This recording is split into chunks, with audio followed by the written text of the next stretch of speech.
And ladies and gentlemen, boys and girls, welcome to Blue Sox Baseball, proudly brought to you by Sports Broadcasting Australia. We're broadcasting live, as normal, on Blue Sox TV from Blacktown International Sports Park on this wonderful Saturday night, the 30th of November 2019. Good evening, I'm Paul Harrow-Harradine, and along with Big Cam Hickson, we're all ready to go for what promises to be a terrific night of some fantastic and world-class baseball right here in the west of Sydney. Big Cam, you've got all the weather conditions for us. Tell us what's going on in front of us there, weather-wise. I can give you all the weather details, Harrow. It's a little bit overcast out here in the west of Sydney. The rain is staying away at the moment, thankfully. There was some predictions of rain this afternoon, but thankfully it stayed away. There is another chance of rain coming again around about the 8:30, 9 o'clock mark. So hopefully we'll get most of this baseball game in before the rain comes along again. Other than that, overcast, the lights are on, still dry and promising to be a hard, quick, fast game of baseball. Sensational conditions for our game that's going to take place here, which is Game 3 of the series here against the Adelaide Giants. Of course, last night, Sydney got away with the win in game number 2, right off the back of the great pitching performance of Thomas Dominy. Fantastic Dominy. He dominated. That's what his name will be, the Dominator. And he did just that last night in game number 2. Sydney leading the series 2-0. Now, we were lucky enough to be able to catch up with the Blue Sox manager, Shane Barclay, prior to tonight's game. We just had a little bit of a chat about how things have been going. A very quick chat with Shane while batting practice was on. So let's quickly go to that and hear what Shane Barclay had to say.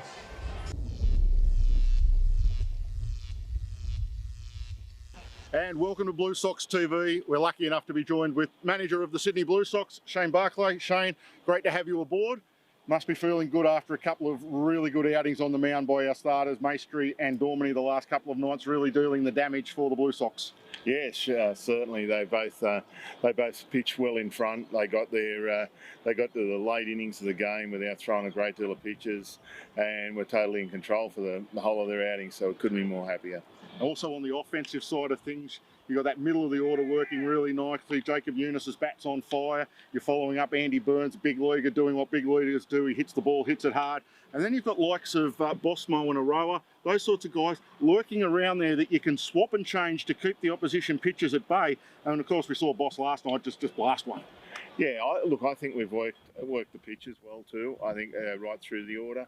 I think all of our hitters have made them earn every out, so I'm really happy the way we're swinging it. Who we got on tonight, and what can we expect on the mound again tonight? Another great performance? Yeah, well, Josh Geyer last week, the first 3 innings he was untouchable. He got a bit of a blister on his right pitching finger in the 4th, and that created a couple of dramas. He's now back to 100%, no problem. So we're expecting another solid outing. Well, we look forward to it tonight. Tune in, 6:30 first pitch. It's going to be a great game. The Blue Sox are on a roll, undefeated here at home. Watching on Blue Sox TV on YouTube. And there you have it, a fantastic interview with Shane Barclay and Big Cam Hickson sitting right beside me, a pre-recorded interview, and that's fantastic to get that off any manager, and certainly Sydney Blue Sox manager Shane Barclay ready to go with that. Now, if you would like to contact us throughout the broadcast, there are two of the best ways to do it where we can interact with you as the audience, and that is by SMS on 0412 203 068. Just send us a message on your SMS. Anybody can do that on any mobile phone. Don't be shy. Step forward. Tell us who you're supporting and who you're behind, players, teams, etc. Or you can go to Twitter, and at Blue Sox TV is the Twitter handle, at Blue Sox TV.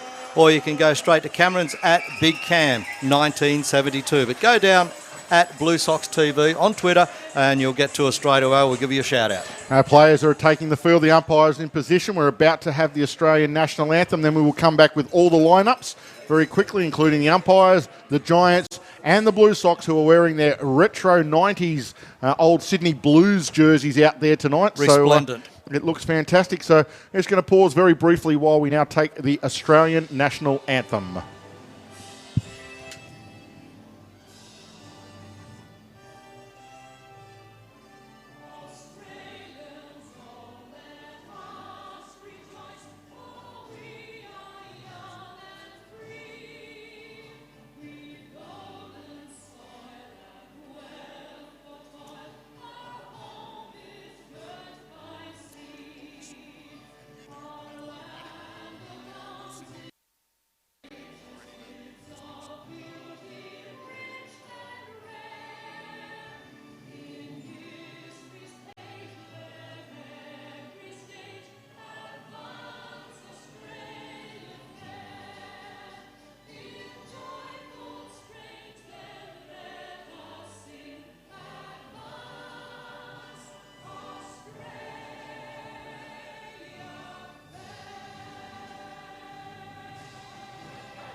And there you have it, the great Australian national anthem as everybody faced the flag out there in right field over the fence, blowing nicely in this breeze, which, as Cameron mentioned, is blowing across the diamond. So the umpires for tonight's game behind home plate, having brought up game number 100 last week down in Canberra. He's had a bit of a rough trot. He's got his health back on track and he's looking resplendent back out there, as fit as a fiddle. Riley Barrington, congratulations on your 100th game, Riley, last week down in Canberra. You'll be looking after the balls and strikes. Bobby Crawford looks like he might have gone out to the third base side of things. Yeah, that's and definitely that's Connor Casey out there on the first base side of things. So they might have just switched over, which is fine, as long as we're aware of that. So Connor Casey at first base, Bobby Crawford at third base. And Harrow, you have got the way that the Adelaide Giants are going to head to the plate. Certainly will. The Giants will come to the plate. Leading off will be Curtis Mead, followed by Mikey Reynolds, then Eric Peterson. Batting in the fourth slot, cleaning up, as Aaron Whitefield. Number 5, Mitch Edwards will follow Whitefield, and then Logan O'Hoppy, Cole Stobie, and batting in the 8th slot, Rickson Wingrove. And in the rear, position number 9 with the stick will be Ben Arklinski. And the Blue Sox, they will line up this way defensively. In left field, Alex Howe. Centre field, Michael Krause. In right field, Michael Campbell. At the hot corner, Jacob Eunice. Gift Nagopi is the shortstop, Andy Burns. He will look after second base. Boss Moanaroa gets another start at first base. As ever, Jack Murphy behind the plate. And Josh Geyer is on the mound for the Blue Sox. That's a great starting battery, Cam. Geyer on the hill, throwing to Murphy again. And a fantastic lineup there in the defence for the Sydney Blue Sox. They lead the series 2-0, taking away game 1, game Quick tip, 2 Harrow? to 0. What do you reckon? Are Adelaide going to wake up with the bats tonight and threaten? Well, commentators curse, but I think Sydney can control this whole series, to be honest. They've looked solid through the 2 games so far. No reason to change that. First pitch of the game is on its way from Josh Geyer. Called strike on Curtis Mead. A guy taking off where he left off down in Korea, as we heard Shane say. He was pitching the lights out through 3 innings and then developed a blister on the pitching finger. It made it very difficult. He had to come out in that 4th inning after he gave up a few runs. Yep, so that should have calloused by now, so he won't have the problem again. Now that he's back to 100%, let's see what he dishes up tonight. 2 straight strikes on Mead. Curveball lifted into foul territory. Moanaroa after it. He goes back to the fence near the family area, but it's going to be out of play. Oh, yeah, way out of play there, but he did track it all the way. Breeze, right fielder Michael Campbell over there as well. Just to say, the breeze again tonight seems to be blowing from the third base side of the diamond out towards right field. So again, the left-handed hitters will have the advantage. Looks like a family of ducks has taken up left field as well. Yeah, we call it Duck Creek out there, and they actually did a trip last night, as this one misses up high. At batting practice time, they decided to wander their way across the entire field from that left field corner. They ended up in the right field corner before they took off at the end of batting practice. 1-2 pitch misses downstairs from Geyer. The count to 2 balls and 2 strikes. Hopefully, Gordon, you're tuned in for Josh's start here. First start back at home as Mead gets a little bit of bat on that fast ball and stays alive. The man with a motorbike of style, BMW. It's a big one. It's a nice big tourer, I imagine. I only tease him with the Harley Davidson line. So 2 balls and 2 strikes. This guy winds up, challenges Mead, who hits it into right field, but it's going to keep going. Michael Campbell has a line on it, and it goes straight down his throat. As cool as you like. It looked like it was going to dive in for a line drive base hit, but it just kept travelling. And Michael Campbell taking it right in front of the face for the first out of the evening. He knew where it was going, and he obviously got good information off his centre fielder as well, because he just took a couple of cool, calm steps in there. I thought it was going to die in front of him as well, but certainly did not. Great catch, Michael Campbell. Mikey Reynolds back into the lineup for Adelaide tonight. He was a late withdrawal last night. He just was unwell, and able to get down and have a chat to a few of the Giants as he drills the first pitch he sees to Nagopi, who picks it up beautifully with soft hands. And he fires it across to Moanaroa for the out. 6-3, regulation ground ball out. Beautiful soft hands from Nagopi. He got around it beautifully. And that is the reason why he was the first South African into the major leagues. Mr. Cool. I call him Mr. Cool. But he has wonderful hands. It doesn't matter whether it's on the forehand like that, where he gets his body around it and picks it up on the forehand, or whether he's got to go onto his backhand. You can see him just saying there to Boss Mo in a row, yeah, it was easy. I just ran around it and picked it up, and he's as just so cool smooth. as you like. He's very smooth. So Guy now faces Peterson. Misses upstairs with the first pitch. But 2 quick outs for the Blue Sox here in the top of the first. If Guy could get rid of Peterson with a 1-2-3 innings, it will settle some nerves as a breaking pitch finds the mark. 1 ball, 1 strike. Off to a good start here, and Peterson steps back in and now after taking a little bit of a breather. Fastball, that's going to be a strike, I think, is it? No. No swing, says the first base umpire. Connor Casey up the first base line. 2 balls and 1 strike. Adelaide probably deserve a couple of calls, especially after that close one last night. They're visitors, Cam. Nobody would begrudge them a call or 2. This is our house. That pitch finds the outside edge. 2 balls, 2 strikes. That should get a few Adelaide viewers sending us messages. Yeah, you'll be on the Adelaide hate list, Arrow. Won't be able to fly into Adelaide again. Not that you ever did in the first place. As that one's fouled back to... My honeymoon was in Adelaide, Cam, 45 years ago. There you go. Almost to the month. Yeah. How the city has changed. Once I left. That was Cyclone Tracy days. Peterson fouls one off. 2 balls, 2 strikes. The count remains. You're too young to remember that, aren't you? I was around, but only just. Geyer fires it, misses outside. 3 balls, 2 strikes. Hard to believe this is Josh Guy's 7th season with the Sydney Blue Sox, a man of only 25 years of age. I remember when he was in the bullpen wearing the pink backpack as the rookie. As the rookie. Full count pitch fouled off. Peterson stays alive. Suki followed him. A couple of years later, Suki was in the bullpen with a pink backpack on. Got signed to the Minnesota Twins as an 18-year-old back in 2012. Twins have looked after Australians with signings over the years. Lots of Australians have ended up at the Twins organisation. Another full count pitch on the top of the strike zone. That is strike 3. Caught looking, Eric Peterson. And Geyer will get his first strikeout of the night. And the Blue Sox, they will put the Adelaide Giants down in order. 1-2-3 here, top of the first inning. A pretty impressive start that for Geyer and the Blue Sox.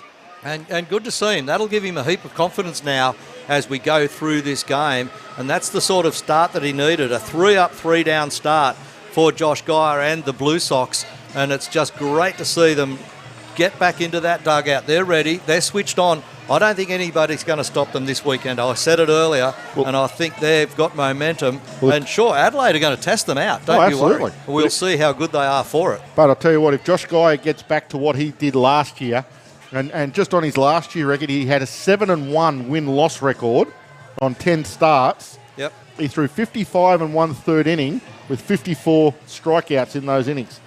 He had an ERA of only 2.6 and a whip of 1.6.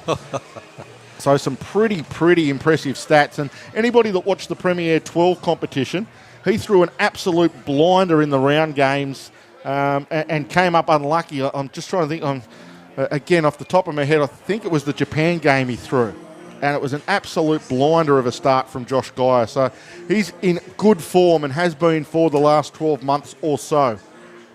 So we flip the page and we head to the bottom of the first inning. And the Adelaide Giants defensive lineup, Ben Arklinski, he will be out in left field.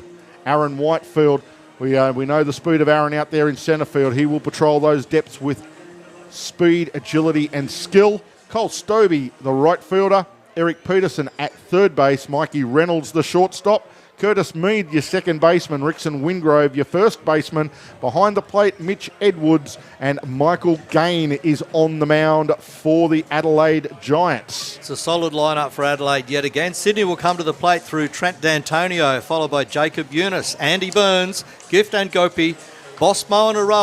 Home run last night, 2-run dinger. Michael Krause, Michael Campbell, Jack Murphy in the 8th slot, followed by Alex Howard to close it out, batting 9. And tell you a little bit for the Sydney viewers that are tuned in that don't know much about Michael Gain. Raised in Lismore, so anybody that's had to travel that knows baseball, that's travelled up there for any of the little leagues or anything like that, that's where Michael comes from.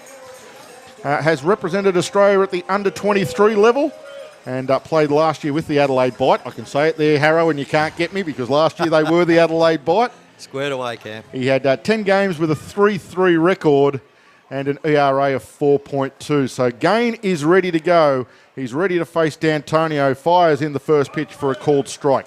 And of course then the Lismore, town of Lismore in far northern New South Wales actually encompassed the Queensland competition.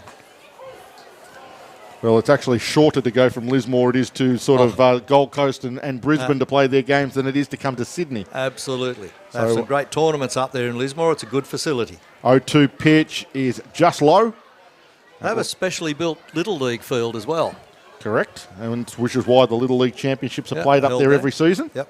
So far, they've been played up there every season. Of course, the winner's going off to represent. This one hit hard into right field. Stobie has a read on it, though, and he makes a comfortable catch out there in right field for the first out of the game for the Giants. Pretty comfortable in the end there for Cole Stobie. Yep, D'Antonio getting all of it, but there's a man out there, and he didn't have to move very, very far. But D'Antonio certainly tuned in on that pitch. Jacob Eunice striding into the plate now. Had a great night last night. Hasn't he been on a run of late? Had an excellent night, played third base extremely well, and with the bat on fire, I think is the term he used, Cam, last night. Eunice at the plate now. So Gain reaches back, fires in a first pitch for a called strike. Eunice, as we said last night, going 3 from 4 with an error, and he was 3 from 4 the previous night on Thursday night with a fielder's choice. So 6 from 8 for the weekend so far for Jacob Eunice. That's pretty handy stats as Gain finds a nice breaking pitch in for strike number 2. So just falls behind a bit here in the count, Eunice. Let's see if he can stay in there, keep it going. 0-2 pitch is a breaking pitch, but it gets down and lands on home plate. Covered up by Mitch Edwards. No damage done, no runners on, so no damage being done there. Mitch has got his pocket out just to wipe his hands every now and then. You often see a catcher with their back pocket out, don't they? Breaking pitch misses low and outside again. That will fill the count, 3 balls and 2 strikes. I just saw him use it right there on that shot. Just wiped his fingers across the back of that pocket. No, in fact, 2 balls and 2 strikes. 2-2 pitch on its way, just misses, must have just missed high, I think. They're right up at the back of the box in the back of the grandstand, so often hard to judge the complete heights. Height's difficult. We're not too bad across the plate, though. We've got good vision of the location. But a full count pitch on its way high and inside. Draws the walk. No doubt about that. And Jacob Eunice finds another way to get himself on base. At a walk. That will only be the second walk of the season. Yeah, second walk of the season for Jacob Eunice. He's been hitting the ball hard. He hasn't need to try and pick walks. Now Andy Burns steps up. Yeah, Eunice has had 6 hits. Yep, 6 out of 8 for the weekend. Yep. The other 2 we both made on base. One was a fielder's choice and one was an error. That's right. So has had a weekend out to remember. Michael Gain now has to deal with the threat of the base stealing Jacob Eunice. We saw in the first time that he made base last night, stole both second and third base, swiped a couple. So Gain will be plenty aware of that. But the Blue Sox also doing some hit and runs with Andy Burns and Jacob Eunice over, especially game 1. See what they come up with on this occasion. Gain back to first base, Jacob Eunice skipping back in. We have Shuffling. spoken about Shane Barclay, Sydney manager, and I term him as a creative coach. He doesn't necessarily stick to the regulation book that most coaches won't step outside of. He'll try a few different things. But that's what you want in your coach. The moment you become predictable, the opposition has a read on you. Yep. So 2 balls, no strikes on Andy Burns, and also a difficult position to fall behind in a big league hitter like Andy Burns. Need to be very careful here with your pitch selections. Eunice with a good lead at first base. Gann's a little bit concerned. He will come to the plate. That one's in for a called strike. Yeah, good location over the plate from my view. Looked like it almost bounced on home plate. I think that's what surprised Andy Burns. But it is a strike. 2 balls, 1 strike, 1 away runner at first. No score on the board right at the moment. That pitch is low and outside. Yep. 3 balls, 1 strike now, a real situation for Barclay and the Blue Sox. Do they put Eunice in motion, put the hit and run on Andy Burns with the hitter's count, allow him to swing away? Do they just let Andy Burns have a hack at the 3-1 hitter's count? Or does Andy take? He has that hack. Yep, he took the swing. Fouled it straight back to the net too. Wasn't far away at all. He fills the count now at 3 balls and 2 strikes.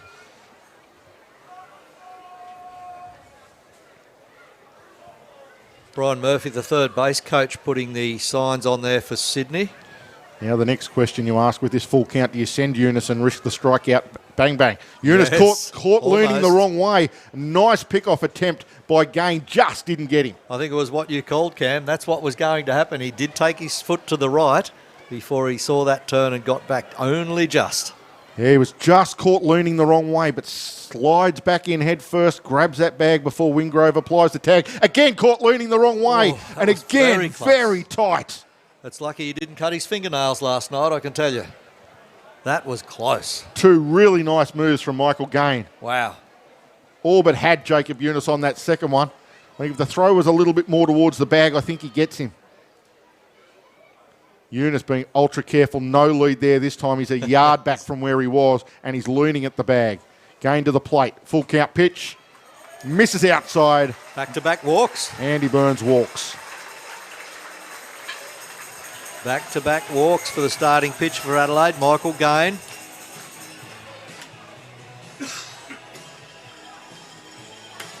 And Mitch Edwards just goes out now to rally the infield. Tell them what they want. Had a look at the dugout first, Cam. Yep, obviously got his signal from Chris Adamson and something out of there. Probably whether they want to do, to either shift or double play or how they want to do how it they to want set to up. play this defence. So Sydney putting pressure on early, even though they're both walks. Well, they scored a run. The batters were batted very well. They were very patient and they got themselves on base. They scored a run in the first innings of both games so far this weekend. Gift and Goppy at the plate. A nice breaking pitch from Gain to start him off. These shirts are great. The retro shirts for Sydney Blue Sox. Wonderful. And Goppo has struggled a little bit this weekend. He's 0 for 6 by my count. In fact, make it 0 for 6 with the sacrifice. I've said on both nights he's due. Now he's overdue. That pitch is outside and threatened to ping it straight back up the line, did Mitch Edwards. Good thing he didn't release it because Rickson Wingrove is about 6 yards away from first base, making no attempt to get across there to apply any sort of tag. Yeah, Vision has a good shot of that. You just see Rickson in the corner of the picture there on the right-hand side of your picture. He's got no interest in going behind. He's playing at double play depth. Looking for a double play ball as that pitch misses. The count now to 2 balls and 1 strike on Nagopi.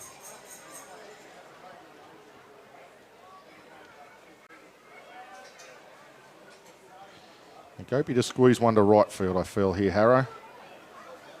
We know Eunice runs well, so he'll be going if Nagopi can squeeze one into the outfield. Swing and a miss from Nagopi. And the pitch has been on the outside pitch. But again, he took the pace off it. That was his change-up pitch. And Nagopi swings through.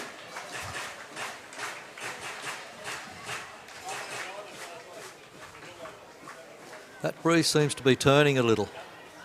Might be coming a little more from... Runners go. The pitch is low and outside. No play. No play. Edwards holds. Well, he was going to throw up the line to first, but they were gone. I said both runners went on the pitch. So stolen bases to both Eunice and Burns. And the Blue Sox now runners with second and third occupied. Only 1 out and a full count on Ngope in the batter's box. This could be real trouble for Adelaide if he walks Ngope here, puts him on and loads them. The pitch is up in the zone. Ngope goes after it, pops it up. It's going to get out of play. It's going to come up here into the grandstand. 1 hop on the concrete and fielded by one of the cheerleaders, one of the Diamond Squad, the Blue Sox Diamond Squad down there. The funny thing I saw in that play was Mitch Edwards, the Adelaide catcher, is back to the fence having a look for that ball, and 1 metre away from him is Boss Moanaroa just having a chat with him in his ear while he's still looking up for the ball. Well, he's lucky Boss, a boy from Newcastle and growing up with rugby league in the background. He's lucky Boss didn't apply a tackle on him and Boss was just put having him a down. chat with him. Well, the old smiling. hip and shoulder for the Adelaide people. Didn't apply the old hip and shoulder. Mitch Edwards' credit, he totally ignored him. Another full count pitch on its way. It was outside, but he is going to blast it into right field. It's going to score at least 1. Eunice held, coming around the corner to score will be Burns. He slides in. He is safe at home. And the Blue Sox gift Ngope with the double he promised last night and the RBIs he promised last Told night. you he was He due. Comes up big here in the bottom of the first innings for the Blue Sox. I told you he was due. A 1-out, 2-run RBI double for Gift Ngope, and the Blue Sox lead it 2-0. Oh, yeah, that's the way. Bottom of the first inning, 2-0 lead. Big banger there from Gift. I tell you what, for a second baseman that's got big league power like Andy Burns does, geez, he rounded that corner and ran really hard. Jacob Eunice had to tag just in case the ball was able to be caught. And by the time Jacob Eunice got to home plate, Burns was halfway down the line. He turned around to give him a signal, and Burns was already sliding. Real good set of wheels, that from Andy Burns. It's brought a manager's visit. Got to go out and have a chat because he's got to give them a break. Well, he walked to 2 hitters, Yep. and then he got to the full count on Ngope and almost got himself in trouble there as well. Because it doesn't get any easier now with Boss Moanaroa stepping to the plate. We saw what Boss does. Boss likes anything that's quick and on the inside half of the plate, and if he gets those sorts of pitches, as we said last night, they often disappear either into the trees or through the flagpoles out in right field. Yeah, well, it's a great night, great vision tonight. No impediments anywhere. Boss batting .333 on the season to date, but has 2 home runs already in only 12 at-bats. Absolutely. Gain just painted the outside edge there on the lefty. Which is a perfect place to be thrown to Boss Moanaroa. If you read the charts and everything on Boss, you must throw outside to him all night long. Yep. Boss not happy with that call. Gain knows where to throw it. Again, got that outside corner. That's exactly where you should be throwing to Boss Moanaroa. Now he's a front 0-2. Gain's in front 0-2. He can try his change up. He can try his curveball. Keep him down in the zone and away from the power of Moanaroa and try and get Moanaroa chasing. He doesn't. He throws it up in the zone, makes a mistake. Moanaroa gets a base hit. Ngope rounds third to the plate. He will score standing up. And Boss Moanaroa has a 1-out single RBI for the Blue Sox. And the Blue Sox now lead it 3-0 here in the bottom of the first. Wow. And you know what? Boss didn't get all of that. That came off a bit soft, that was a mistake from Michael Gain. That pitch got way up from where it should have been. That should have been way down in the zone, almost in the dirt, when you're in front 0-2 to a hitter like Moen Aroa, and that was just a mistake from Gain, and it cost him a run. Wow, they've opened up their shoulders here. The Blue Sox, they are leaning into these pitches. They're going after it early. So we go to the first of the Michaels. Michael Krause, followed by Michael Campbell. And then Michael Howe. No. Oh, Michael Murphy. Michael. In fact, John Joseph Murphy, if you'd like to be Thank you very 100% much. correct. Precise. I prefer him to be called Jack. Jack as he no doubt does himself. Jack just fits him, doesn't it? He looks like a Jack Murphy. The nice big 70s mo, the mullet down the back. And what I like about him is he hasn't changed that style since he's been in Australia. And Krause on a 2-1 count now. 2 balls, 1 strike off the pitching of Michael Gain. he's still only 31 years of age, Jack. So Still a youngster. Still a youngster. That one's high inside. Oh, a little down chin onto music. his knee goes Michael Krause to sway underneath it, Matrix style. Sunday's tomorrow. That's church day. Little chin music there. Just wants to back him up a little bit. The 3-1. Big, tall for guy is Michael Krause. 3-1. You know Michael Krause will want to hit this ball hard, Harrow. If the Canberra Cavalry fans have seen him hit it hard. He lays off thinking he had ball 4. Riley Barrington had other ideas, however. And we will go to another full count. So plenty of pitches being taken out of the tank of Michael Gain. He has walked Eunice. He has walked Burns. Nagope got to a full count. So it's thrown at least probably 25, maybe 30 pitches here in the first innings already. Full count now for Krause. He's still at the plate. He's not out. Doesn't matter.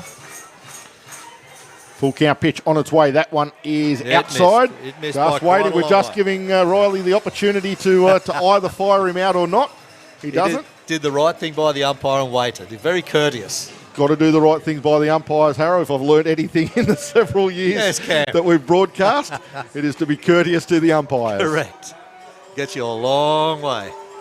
Got Michael Krause all the way to first base. That's the 3rd walk, though, in this first inning. Michael Campbell steps in. No action in the Adelaide bullpen. Moen Aroa in scoring position. Campbell goes after the first pitch he sees and fouls it off to the net. Gee, you've got to be patient as a coach, don't you, when this sort of thing's going on? Well, you're in one or two positions. If you're not patient, you've got to get somebody up, you've got to get him out of the game, or you've got to just trust him. Yep. He's a starter for a reason, and trust that your boys can come back in the game. This one drilled straight at shortstop. Reynolds should be a double play opportunity. They'll get the first part, but the second one will get away. That'll allow Moen Aroa to round 3rd. Now, are they going to check at second base? It was a hard slide going in from Michael Krause. Plenty legal. He went straight over the top of the bag, but a hard slide, and the throw from Curtis Mead got away from Rickson Wingrove, and that will allow Moen Aroa to round and score. Krause will be the forced out at second. Michael Campbell will get aboard courtesy of the fielder's choice, but Moen Aroa forced to go to 3rd. He will turn on the wild throw from the second baseman and score. 4 runs. 4 runs, bottom of the first inning. The crowd are into it, and a good crowd in Saturday night as well. Always a big crowd on a Saturday night, and I know the ticket sales were good. It is a very good crowd in here on a Saturday night. So the big man Murphy strides to the plate. Goes after the first pitch, hits it hard, but hits it about 45 degrees away from where he needed to hit it. That one's out through the trees, out onto Entrance Road. May even got as far as the softball complex, which is on the opposite side of the entrance road here to Blacktown International Sports Park. 4 nice brand new baseballs just provided to the umpire, Riley Barrington.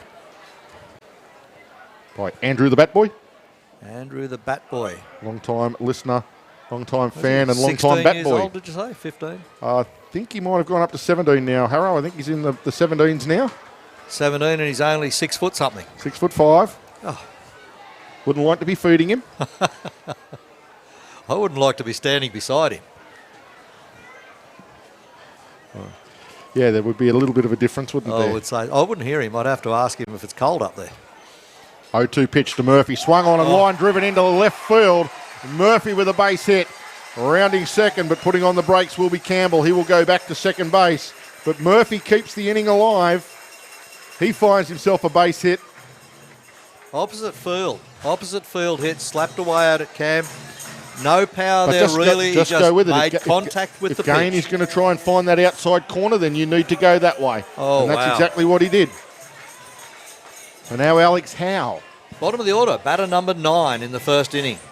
With 2 out here, 4 runs crossed and a 1 in scoring position. That's Michael Campbell standing at second base, Jack Murphy at first, after slapping that one out to the left side. So the 9th batter to the plate for the Blue Sox. Now, talk about a horror start for the Giants. After not being able to put up a run in 2 games of baseball against the Blue Sox, all of a sudden, the end of the first innings in Game 3, they're going to be 4 runs behind after 1 inning. Wow. It's a long way back for the Giants tonight. Let's see what their medal's made of. Howe hits it hard, straight at Stobie, and Stobie will make the catch. And the Blue Sox, that will be it. They will only send 9 to the plate, but they will score 4 massive big runs here in the bottom of the first. So the Blue Sox, they explode out of the boxes, and after 1 completed innings here at Blacktown International Sports Park, they lead the Giants by 4-0. Not all solar installers are created equal.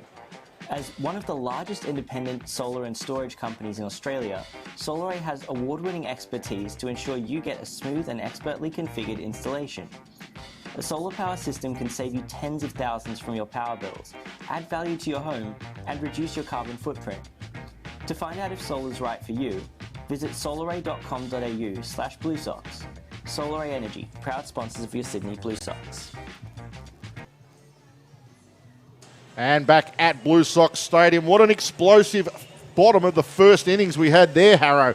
The Blue Sox absolutely jumping out of the boxes like a champion greyhound. The lids went up and out went the Blue Sox. Whooshka, off they went. Gee, 4 in front after 1. If they keep this going, it'll be a short game.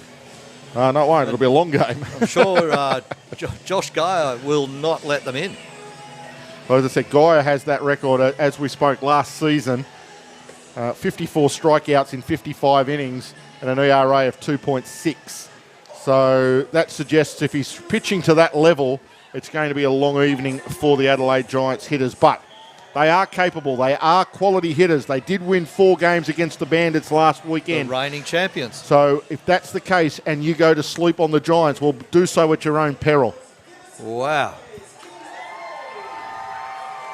Good for the fans. They absolutely love it. And ground announcer is going around the crowd, giving a shout out to where everybody's from, and he's calling out suburbs, and they're all cheering.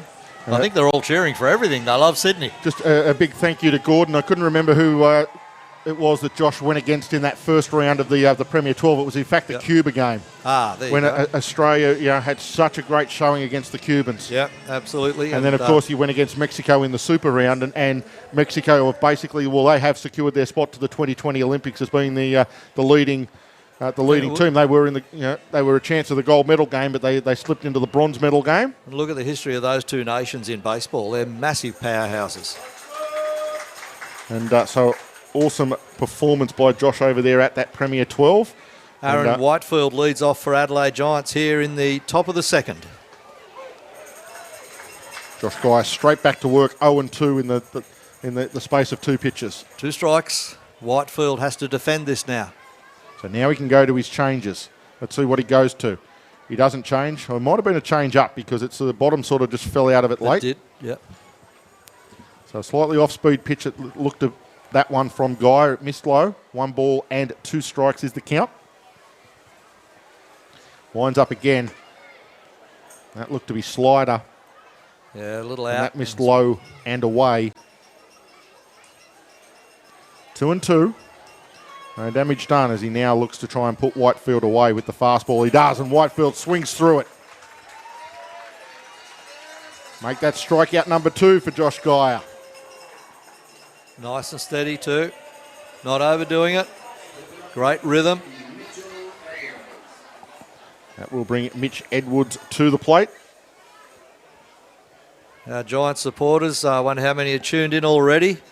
course, they're a few hours behind us, half an hour behind us, I think, aren't they? Daylight savings it's only time. Perth that's a Yeah, few it's hours not behind Perth, us. Yeah. Wonder if Daniel Amado's out there tuned in again tonight, having a look. A proud Giants supporter.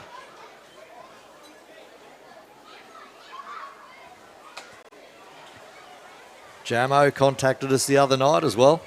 Just see if they're all tuning in. You get us on Twitter or SMS 0412 203 068. Yeah. Or you can tweet at Blue Sox TV.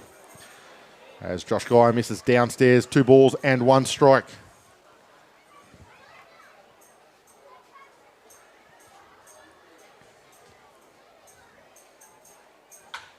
This one hit hard into right field, getting down quickly for a base hit. So Edwards leads the things off for the Adelaide Giants with the first base hit of the evening.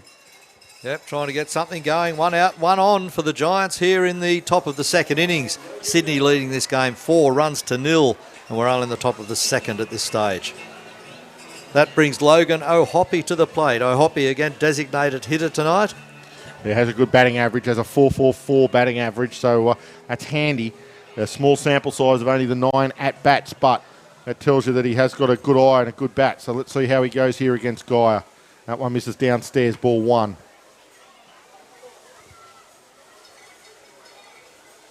Always interesting to see how the pitcher goes when he has to turn and go from the stretch rather than the wind-up. Once that runner gets on, whether he keeps his control, yeah, absolutely. continues to find his corners. The guy finds the inside corner on that pitch. 1 ball, 1 strike, 1 away, and a runner at first in the form of Mitchell Edwards, the Giants catcher. Guy kicks, comes to the plate. Hoppy swings through. 1 ball and 2 strikes. Guy looking good in the early stages here. Great crowd interaction here tonight. Saturday night in the west of Sydney. 1-2 pitch just misses outside. Murphy tried to frame it. But after 100 games in the ABL, Riley Barrington having none of it. That one, it was one of those big frames we were talking about that you never really get away with the umpire.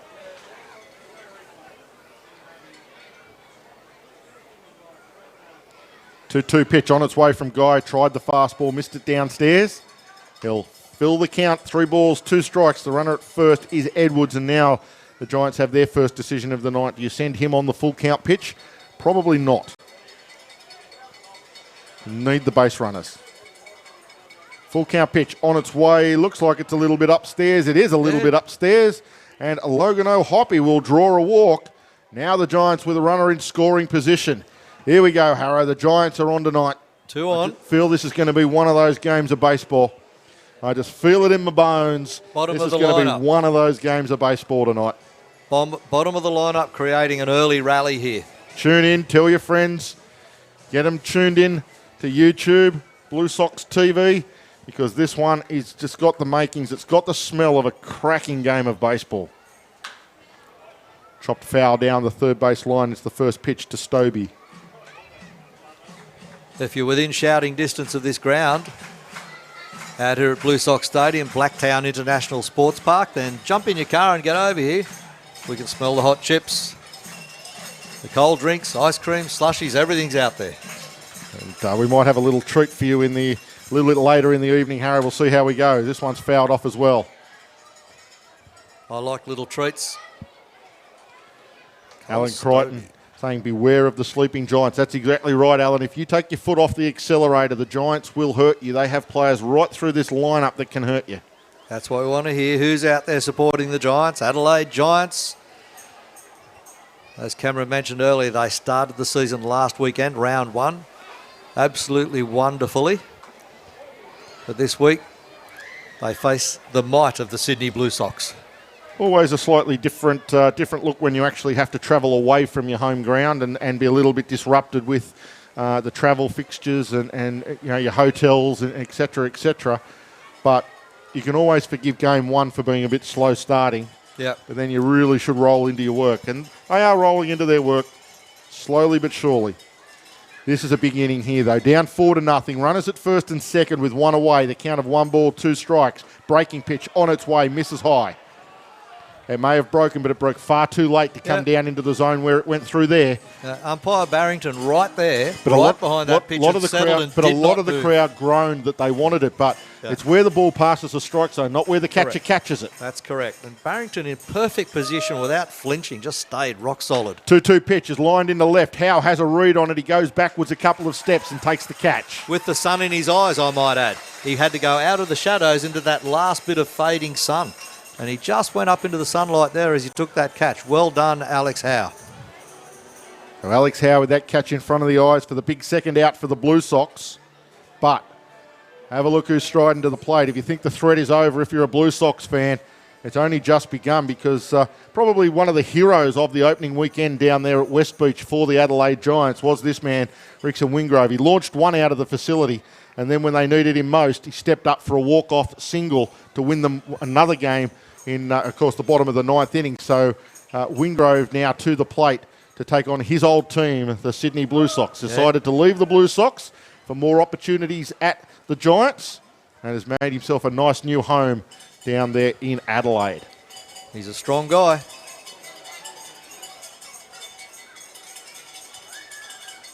A 1-0 pitch swung on, big swing from Wingrove, fouls it off over the grandstand out of play. Not going to sell himself short on any of these swings. And again, he's another player who would ideally like to pull the ball.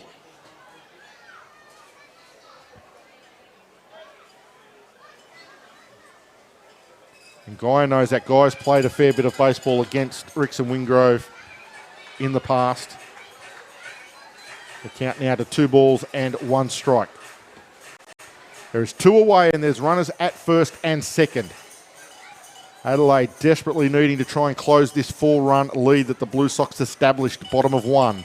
2-1 pitch hit hard up the middle. Here's a chance. Going to third will be Edwards. He's being told to wind. He's winding to the plate. The throw will not be on time. He slides in front of the tag, and Adelaide are on the board for the first time this weekend. Yeah, they certainly get one back there. Good base running there from Mitch Edwards. Obviously his base coach sending him, but an even better hit from Wingrove. You talked about it, Cam. He's a big, strong guy. He got that ball through over the top of second base, and good location, good height, good power in the hit, and that was able to drive in the run of Mitch Edwards. And it's also moved Logan O'Hoppe, of course, around to second base, and Adelaide have another runner in scoring position with Wingrove himself standing at first.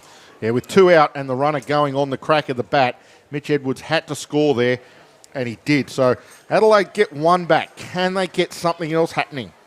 Klinsky's there in the 9 slot. Of course, the 9th batter is the one expected to get on base, just like you lead off in number 1. Whoa, a wrong one from Gaia. Just trying to see what happened there. Just Time- came out of his hand. But time or something must have been called because none of the runners were able to advance. No, well, the runner at second there, Logan O'Hoppe, he was prepared to go to third. No balk was called. So there must have been time called at the plate and Gaia must have tried to pull out of the pitch. Yeah, that's all we can assume. Otherwise, the runners would both be around at least 1 bag. Oh, hit by pitch. Not happy. Ben Klinsky. I'd be very happy if I was hit by pitch in that situation. You've now got loaded bases and you go back to the top of your lineup. Well, maybe it was just a stinger. His reaction was very abrupt, though. Oh, It was absolutely, A stinger, but all right. That had to hurt, that I one. said I wouldn't be at all concerned about getting hit by that pitch. Even in that previous pitch, if time was called, what was it called for? Because nothing else happened. There was no discussions with anybody. Oh, the batter just might have wanted time. He might have wanted to have stepped out, so Gaia was in his motion rather than pulling up and risking an injury in some way, shape, or form. Hence he the just next went, pitch. Yeah, he just went through and launched I it. don't think he stepped out. So, But Curtis Mead now, can he get something going for Adelaide? The bases are loaded, but there are 2 away. We're in the top of the second, and Adelaide are on the board. It is 4-1. The Blue Sox lead the Giants.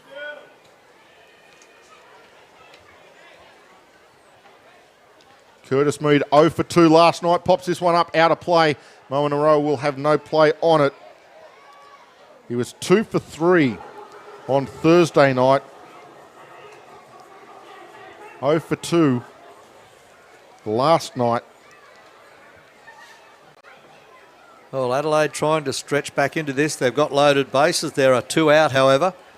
Top of the second inning. He has an average of 2.35 coming into this game. No RBIs, but Adelaide would dearly love him to come up with an RBI here. That one fouled off to the net.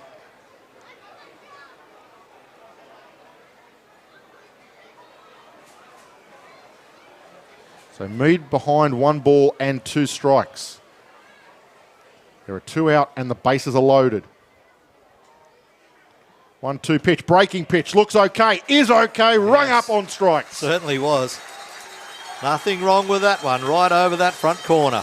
No question or doubt about it. So Curtis Mead will go down frozen on a Josh Geyer curveball, and Geyer will avoid a big jam and a big bullet there. The Blue Sox get out of it.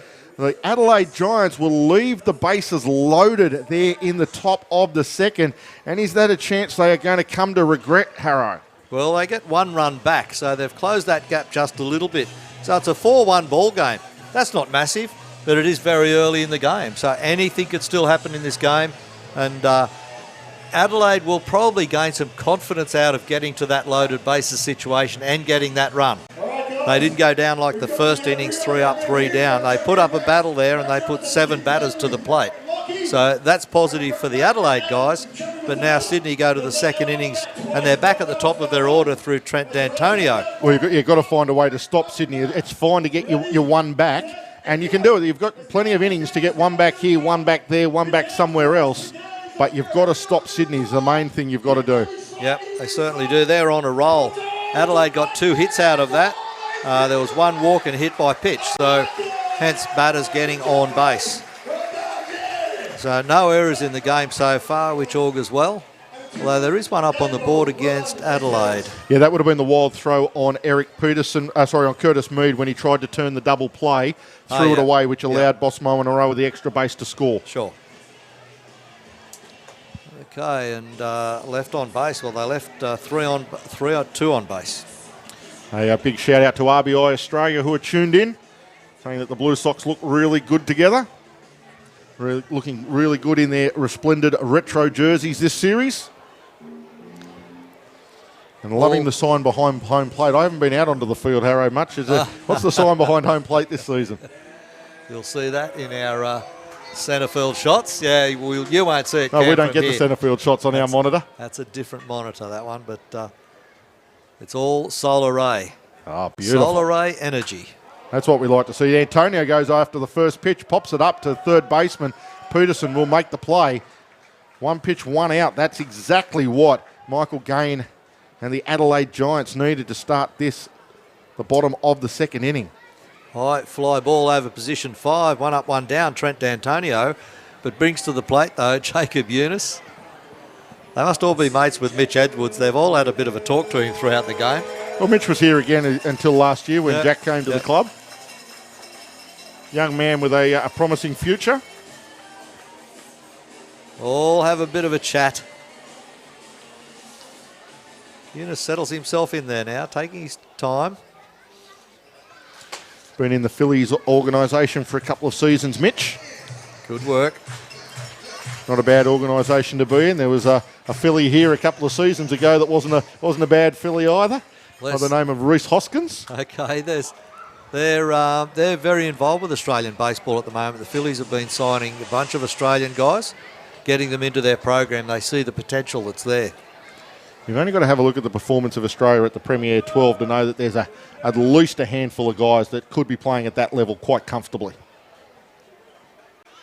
Going running bunt laid down. It's going to hit the lip of the grass and go foul. And that will be a 3rd strike. Didn't quite work. No, 1-1 it was on that running bunt. Yep, 1-1. That's That'll okay. be the second strike. I just quickly looked up to the scoreboard and saw 2 strikes up there as the ball was rolling foul. Just the scoreboard operator all over it tonight. That's all it is. I think Vera's on the scoreboard. I believe it's Vera. I'll double check that. That explains why the scoreboard operator was all over it, Harrow. Yeah. Vera Bonham, of course, part of our research department. We thank Vera for a lot of the work she does behind the scenes that often goes unmentioned. Not tonight, Vera. We'll mention it tonight. So Eunice settles in again, waiting the next pitch. The 1-2 is line driven straight at Reynolds. He will come up with it. He will fire it to Wingrove, who has to go up. Oh, got him on the tag. Yeah, he had to go up and come off his bag, but he fired his glove down and around. And first base umpire Connor Casey was right on the money to see the tag applied by Wingrove to Eunice. He certainly didn't come down on the bag, so he had to get that tag down before Eunice could get a foot on. So the 6-3 will be affected, and Eunice will go down for pretty much the first time this weekend. Jacob Eunice will watch from the dugout. What's happened? The Giants are awakening. Oh, Andy Burns. Time's called. That was a question to the first base umpire on that play. Shane Barclay's just gone out to say he didn't see a tag applied. I'd say he's just gone out to question the tag, saying he was dragged off the base, and the umpire probably replied, I didn't give him out for being on the base, I gave him out for making a tag. Hey, Shane Barclay went, okay then, I'll head back to the dugout. There's a method in his madness, let me tell you. Just to slow things up, to try and get a little bit of momentum. We talk about the momentum swings in a game of baseball as a beautiful breaking pitch from Gain comes in there for a strike on Andy Burns. About how the swinging of the momentum goes from one dugout to the other. And whilst you've got to capitalise. Burns puts a jolt into this one. Oh, forget about it. It is gone. It is a long bomb from the big leaguer. You could forget about that the moment he hit it. He put an absolute blast into that one. I'm having trouble talking, Cam, from the grin on my face. Oh, what a bomb from Andy Burns. Boom, boom, boom, shakes the room. I said, boo Burns, is what I said. Wow. Talk about a no-doubter, Harrow. Well, Ben Aklinsky is out there in left field. He ran to the warning track and stopped. I knew off the bat it was gone. We haven't seen one hit as well as that here for a long time to that side of the field. Absolute cracker. You usually see the big ones hit towards the flagpoles, but that was absolutely blasted. And Gift Nagopa, he not holding back either. He went swinging hard and fast after the first pitch he saw. He wants a share. He wants a piece. So the Blue Sox, they negate that run in the top part of the inning. They stretch their lead back to 4. It's 5-1. This one's at Nagopi. He gets out of the way, however. No malice involved. It was an attempted breaking ball that just got away from Michael Gain. Yeah.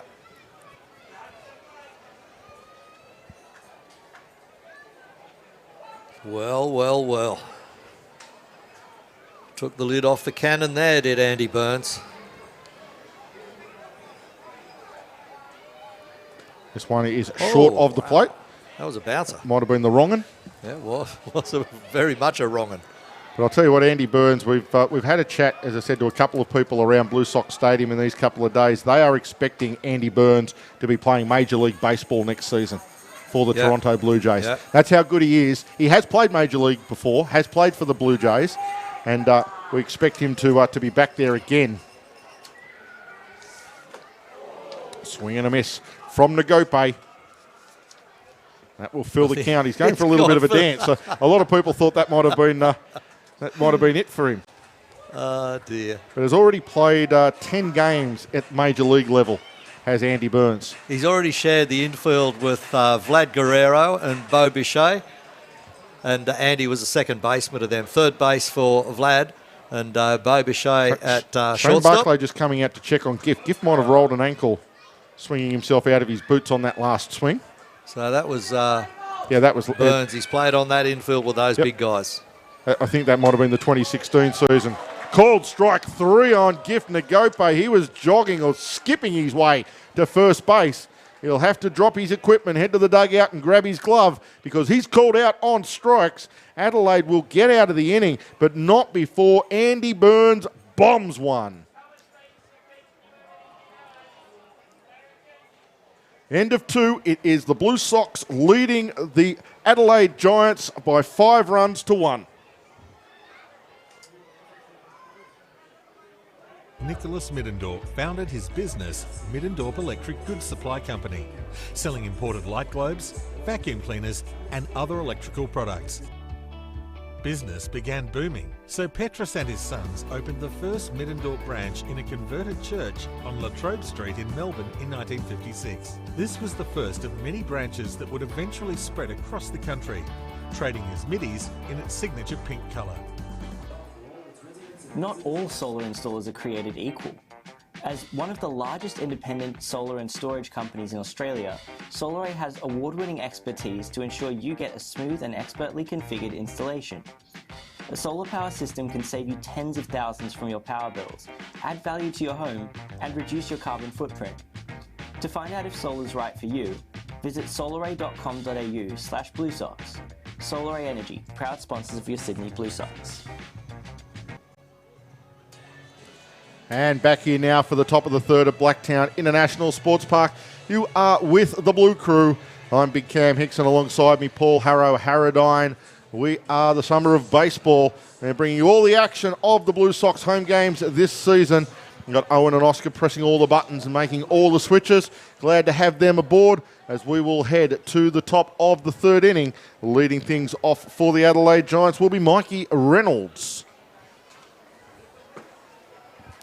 And that pitch down, out of the zone. Reynolds just steps out, relaxes a little bit. So first pitch from Geyer, again missing down low. Jack Murphy behind that, digging deep and keeping the ball well in front of him. Geyer just resetting himself up there on the hill.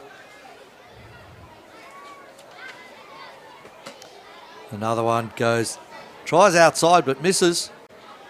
So he's behind 3-0 in the count, Josh Geyer and Mikey Reynolds. Second batter in order, but leading off here in the top of the third. Geyer comes back with a strike. Reynolds not interested in that pitch whatsoever. Gets bat to ball, ground ball to second base, though out there Andy Burns, the man aforesaid, and gets it across to Moen Aroa for regulation. Ground ball out through second base. 4-3, it goes into the scorebook as 1 up, 1 down, the Adelaide Giants. Mikey Reynolds out on that ground ball, brings to the plate Eric Peterson. We said that he shared the infield there in the majors for the Toronto Blue Jays, and after blasting one out like that, his confidence must have been sky high that, shell this P. Okay. Peterson in there. A guy starts on him with a strike. So just finding a little bit of a rhythm after his second innings break. Comes back, works the inside. Not to be though, getting close to the hands on Peterson. Strong third baseman, Eric Peterson. I've been impressed with him over this last few days. Of course, last night, he had to play shortstop. Another strike there as Geyer works as the opposite side of the plate.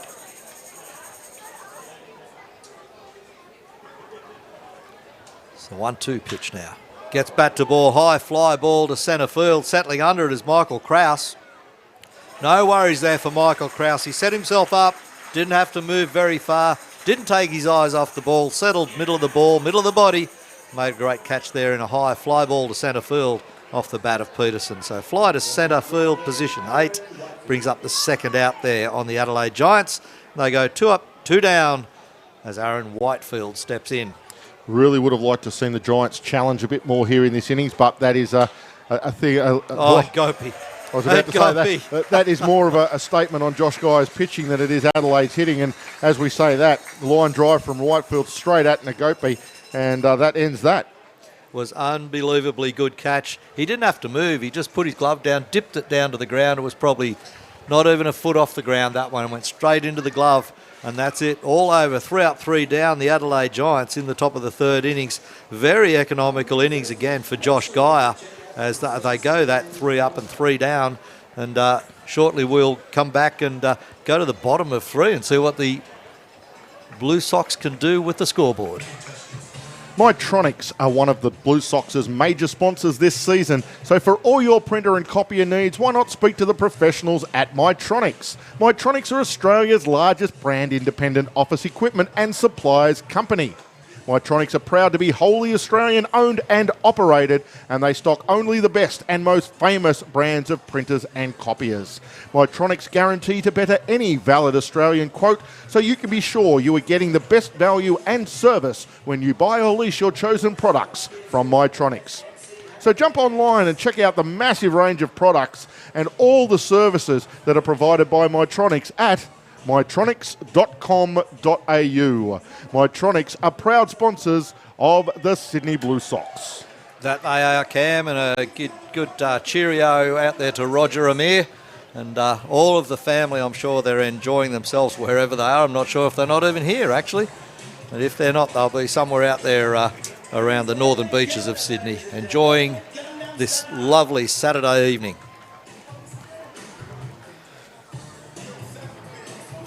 No warm-up catcher there for the Giants. Yeah, they Just did. went He's out. just left. They had He's the just replacement. Gone. Gone. He just bit out the gate as Mitch Edwards Yeah, Mitch Edwards came was in the on-deck circle, so had to go down and get himself changed again. He'll get a couple of throws. But they really need the Adelaide Giants here to shut the Blue Sox down. They got themselves back into it in the top of the second with that loaded bases and the run that was scored.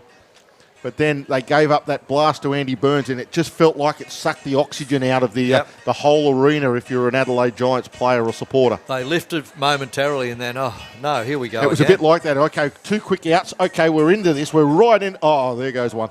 Absolutely. Oh, here we go. And then... Well, it doesn't let up because Moen Aroa steps in now.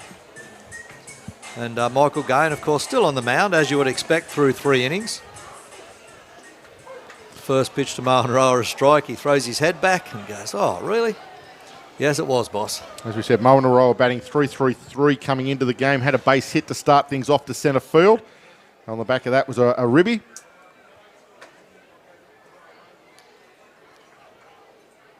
So next one for Boss. Away from the zone. 1-1 count now. And where does Gain go from here? Missing outside that time. Good buzz in the crowd. There's so many of them and kids are having fun everywhere.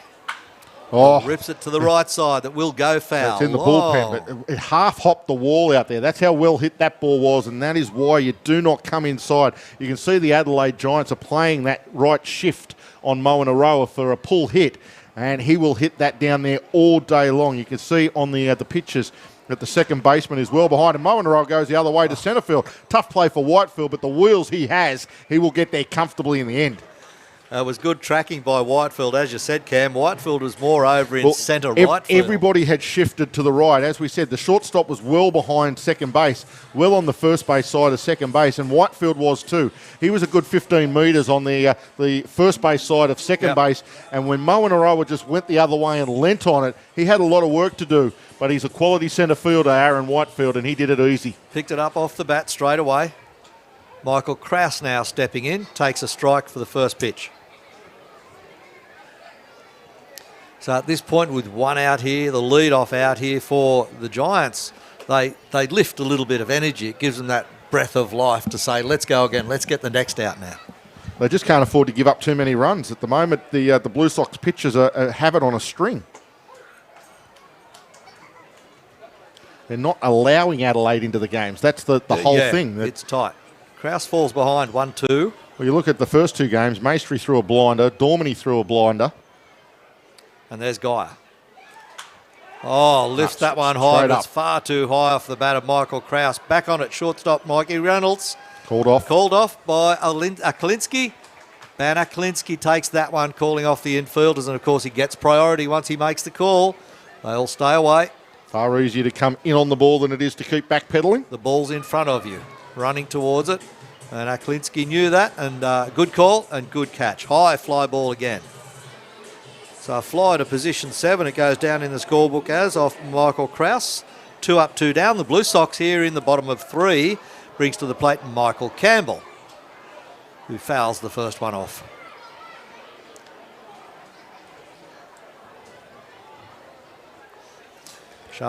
We've got some good listeners out there. I told them I couldn't see what the signage was behind home plate as this one's lifted into left field again.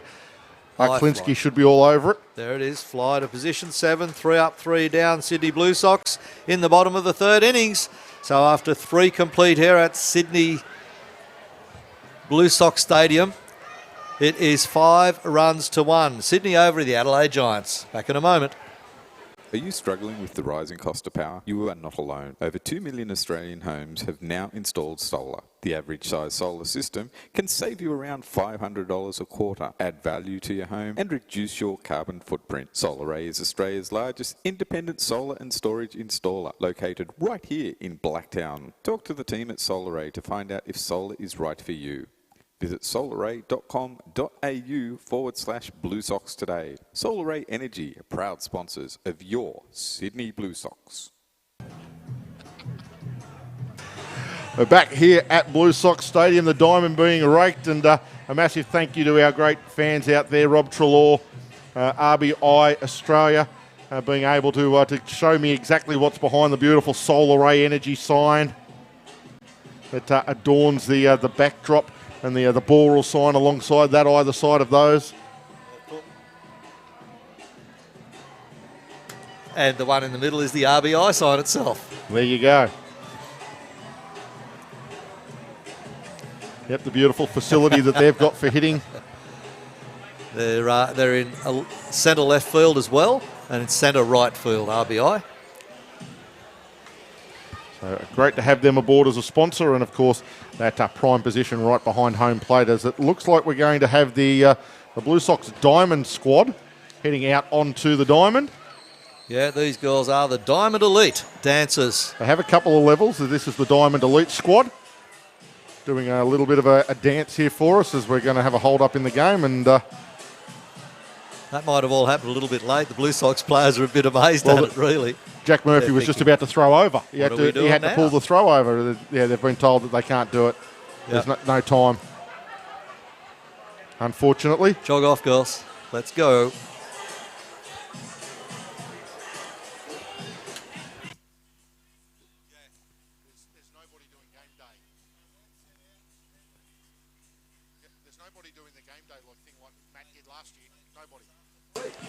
So unfortunately, the girls will head off. They'll reschedule that, though. Hopefully, they'll get out there a little bit later to do a routine that they've been practicing. Oh yeah, they are ready to go, but somebody just needs to coordinate that with the teams that are taking the field. As I said, the Blue Sox seemed a bit dismayed that all of a sudden all the girls came out there to dance, and go, hang on a minute. Well, the problem was they had finished with their warm-ups. As I said, it was Jack Murphy was about to launch one to second base, and all of a sudden the cheer girls were wandering around out there, and he thought, I better not let it go just in case I throw one away. Yep. Good decision all round. So Mitch Edwards to the plate to lead off this top of the fourth inning for the Adelaide Giants. Takes the first pitch for a ball, fouls one off to go to 1 ball and 1 strike here in the top of the fourth inning. Lots of lefties in both these lineups, and Guy missing down low with that pitch. 2-1 the count now. Guy on Edwards. It's interesting watching the player movements around the ABL. Oh, gets one to left side, opposite field for the lefty, and it drops it right in no man's land there in front of Alex Howe, who chases it in as best he can. But that's a single to the left side by Mitch Edwards, and it starts things off here. Top of the fourth innings for the Adelaide Giants. A little bit of a fight back again here now. Back-to-back hits for Mitch Edwards, so he's trying to keep the offense rolling along for the Adelaide Giants. And both sides of the field. First one was a single to 9. That's a single to left, to position 7, I should say. So left side and right side, doesn't matter where it is, just hit the ball wherever it is in the zone. Pushing that one away. Logan O'Hoppy at the plate. Fouls one off.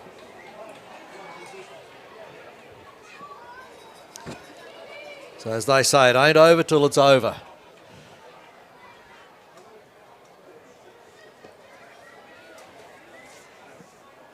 Next pitch from Gaia comes through. Might have got a little bit of a tip on that.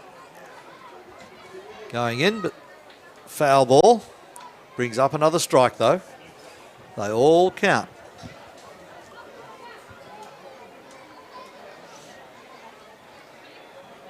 Oh, Hoppy settles in again now. Jaya checks the runner at first. High, up out of the zone that time from Gaia.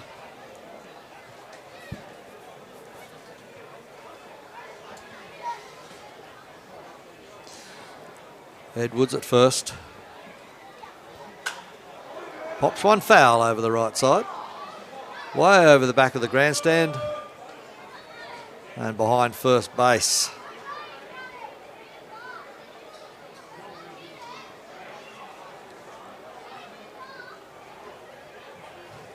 Oh, Hoppy settles in again now. Same rhythm, same routine for each player. 1-2 pitch. Did he go? No, he did not. First base umpire up there, Connor Casey. Gets a good view in. Third base umpire in the middle at the moment is Bob Crawford. Check swing again. Yes, went on that one. So called out on strikes, Logan O'Hoppy. On the swing, so it's a K2 in the scorebook. One down. Runner at first, though, in the form of Mitch Edwards, their catcher. All the Blue Sox are worried about that it's one out. All the Adelaide Giants are worried about is it's one out. That's right. Same problem. It is, just for differing reasons. Stobie steps in, the right fielder for the Giants. Flied out to left field in his first at-bat. Well, he likes a swing. Took a big hack at that one.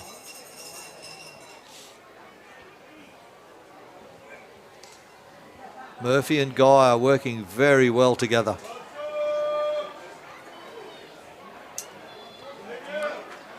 As a catcher, Murphy is also a settling influence for the whole team. Well, he calls the game. Actually, it's something that Shane Barclay mentioned to us in the dugout just before we had that interview that we played at the start of today's broadcast, that Jack calls a damn good game. So obviously Shane's not relaying many signals through Jack, just leaving it to Jack to do it. Yep, good. Nice breaking there we pitch. go again. Josh Geyer pulls See that the one out of his recognition. back pocket. The recognition that Jack gave him. He said he wanted a curveball about here. Josh Geyer threw him a curveball right there. They get the strikeout. Yeah. Jack points to him and says, "Yep, that was the pitch, Josh. That's exactly what I wanted." Good work.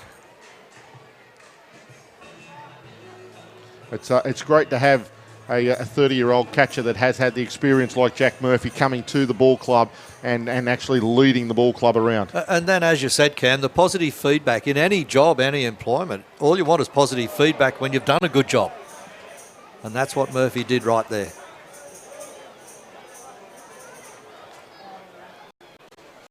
Two out now, Adelaide Giants. Runner at first is still Edwards. And at the plate, Rickson Wingrove, who can be the danger man.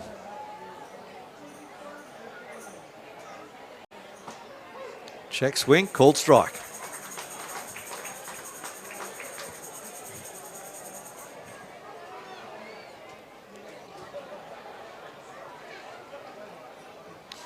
Behind the plate, Riley Barrington, umpire, doing a fantastic job. As Cam announced earlier, he brought up his 100th game last weekend in Canberra. So it's a good crew out there. We've had a good crew of umpires, as we always do. This through 3 games so far, they've been fantastic, and tomorrow we all back up again. A 1 o'clock game on Sunday here at Blue Sox Stadium. Gets Wingrove swinging, does Josh Geyer. Back-to-back strikeouts. Absolutely. So another 3 strikeouts in the book for Josh Geyer. They leave Edwards stranded at first base. Can't get any more traction out of that. And halfway through the 4th innings, it is the Sydney Blue Sox 5 leading the Adelaide Giants 1 run. I've got a few around the ground scores that I will do, Harrow, because we've got a couple of little updates to get us through. So if you are watching our broadcast, I can tell you that a couple of double headers going on tonight. Firstly, up in Brisbane, they are having a double header tonight, and it is Brisbane taking game 1 of that double header by 8 runs to 5 over the Koreans. Yep. Competitive. And they are 0-0 in the second inning of that second game there. The Aces and the Tuatara. The Aces got them 1-0 in the first game of the doubleheader. Oh. So another tight one between them. It was the Aces 4-3 in game 1 of that series. And they are currently into the second inning of their second game. And the Tuatara with a 2-0 lead in that one. And the Cavalry and the Heat have started their doubleheader over there in the Golden West. They are 0-0 after 2. Of course, they went 0-0 after 9 last night. They went into extra innings with not a run being scored. and the Heat got one in the bottom of the 10th, a walk-off in the bottom of the 10th to take that game 1-0. So some exciting games around the ABL, but we're thankful that you are tuned into us here on Blue Sox TV. If you do want to contact us, there are several ways you can contact us. You can get us on the SMS, which is 0412 203 068. That number again, 0412 203 068. Or you can send us a tweet. That's the easiest way. At Blue Sox TV is the Twitter handle. Send that to us. That'll get to us up here. Put your name on it. Say hello. Tell us where you're from, what you're doing, whether you're a Bandits, a Giants, a Tuatara fan, whoever you might be following, or if you're a Blue Sox faithful. We'd love to give you a shout out if and able we're able. And I was going to say, Cam, at this early stage of the season, both the Tuatara and Geelong Korea are competing very well. Sure, they're just dropping out by one run here and there, but they're tight games, closer games than last year as though both those new clubs settled into their second season. Well, you knew the Koreans weren't going to make that mistake twice. They're far too proud a baseballing nation to make that mistake twice. Murphy to lead things off for the Blue Sox here, bottom of 4. Certainly is. And no change on the mound. Let's just check the mound. No, number 13. That's yeah, he's Michael still there Gain. rolling it over. Same build. He rips one right side. Does Just it stay out. in? No, just on the wrong side. Base of the fence. Stayed inside the fence, Yeah. but outside the field of play. So Michael Gain will need to stay away from that area on Jack Murphy. That area being the strike zone. Well, we saw Murphy go the other way in his first at-bat this evening. He just lent with an outside fastball and just lent it into left field. This occasion got one inside and ripped it down the right field line, but just missed. So Gain thought, I won't go outside again. He comes back on the glove, straight into the strike zone, but he lifts that into right field. Cole Stobie, all the better for that one. High fly ball out there by Jack Murphy into the glove of Stobie in right field. Straight One up, down one the down. throat, that one. Straight down the throat of Cole Stobie. He was all over it. Fly ball to 9. He didn't have to move far. All over it like a baseball commentator on cake. I had cake on the way here, actually. There you go. See? Courtesy of the McCulloch family. It's a true statement. Perched up in the back seat I was, being fed cake over the passenger seat. Alex Howe comes to the plate as we felt like an digress. old-time Roman emperor, wouldn't you? It's a red chariot. Alex Howe. Got himself a new ute. He has got a new ute. Ground ball, second base, regulation play to Curtis Mead. Gets it across to his first baseman, Wingrove, and they get that 4-3 out on the ground ball. So Blue Sox go 2 up, 2 down here in the bottom of the 4th inning. Fly to 9, then a ground ball to second base. We go back to the top of the order, though, through Trent D'Antonio. D'Antonio has flied out to 9 and flied out to 5, unusually.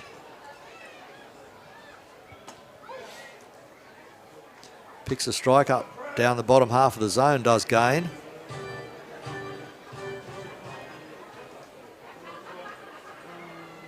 Next pitch coming in now and gets all of it, D'Antonio. It might split him, but underneath it, maybe Stobie's got it. Yep.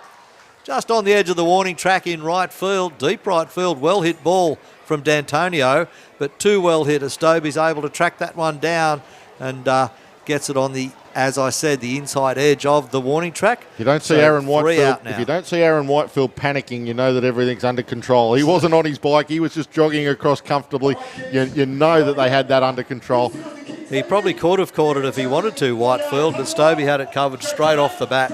And Sydney go 3 up, 3 down. We're through the bottom of 4 innings. Sydney lead Adelaide by 5-1. Design Choice brings every space to life with a design solution that is conceptually beautiful, practical, cost-effective and durable, even for the toughest commercial environments. Working with clients and the furniture industry for 20 years, you can rely on the knowledge and quality items of Design Choice. The Design Choice team know that selecting the right piece of furniture may be the difference between just becoming another restaurant or becoming the new destination hotspot. To see some of the creative designs, head to designchoice.net.au. Design Choice are proud sponsors of the Sydney Blue Sox. Yep, and when you go to that website, you will be impressed. You can't help but be impressed. Some Some beautiful stuff there. So from Funky Design Phil Choice. keeping the crowd organised and the kids entertained down in front of the Blue Sox dugout, and they've just left the field as we get ready to commence the top of the 5th inning. Rolling through this game nicely. It was a 6:30 start here in Eastern Daylight Savings Time in Sydney. Nathan Bremer back on the Twitter feed watching in. So a shout out to Nathan and to all of his family that are watching. Declan, Xavier and Tag. And of course the 2 dogs, Pence and Posey. Yes, they were named after the San Francisco Giants players.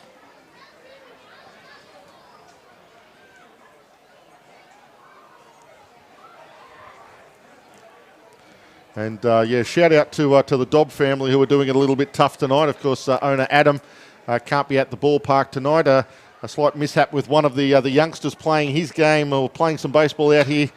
And he sort of came a little bit unstuck, and so the family couldn't get out here tonight.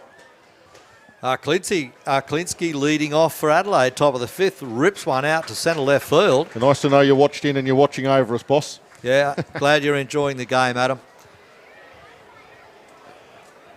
We've got more cameras tonight. We've got clear pictures and the sun sets in the west now, and it's just an awesome night here at Blue Sox Stadium. It's actually cleared up quite nicely. We were worried about a little bit of rain coming through at about 8:30, 9 o'clock. But it looks like it's all well and truly missed us. And we're actually having a very, very pleasant evening here at Blacktown International Sports Park. Giants show bunt. Withdraw the bat, takes called strike. Yeah, that's Curtis Mead. Back to the top of the order for the Giants. Curtis Mead leads off. Klinsky gets on with a single to 8. Centre field, I think, picked it up. Michael Krause, hard hit ball straight over the head of Gift and Gopi at shortstop. And that was he made an attempt to catch it, but it was a couple of feet above his long stretched arm. So Curtis Mead stays there, and Jack Murphy shapes to throw back up the first base line to Bosmo and Aroa, but he hadn't wrong-footed Klinsky.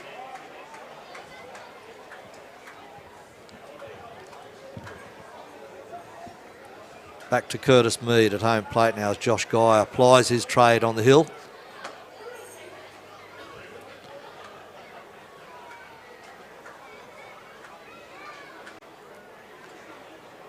So 1 ball, 2 strikes. A 1-2 pitch will be coming from Guy to Mead this time round.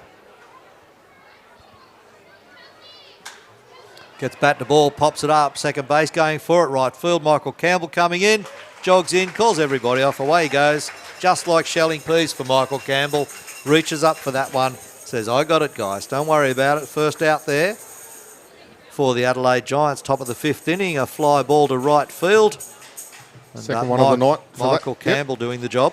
Second one of the night, that for Curtis Mead. So a couple of fly-outs there and a strikeout for him. Brings Mikey Reynolds to the plate. He's had a couple of ground outs, 1 to second, 1 to short.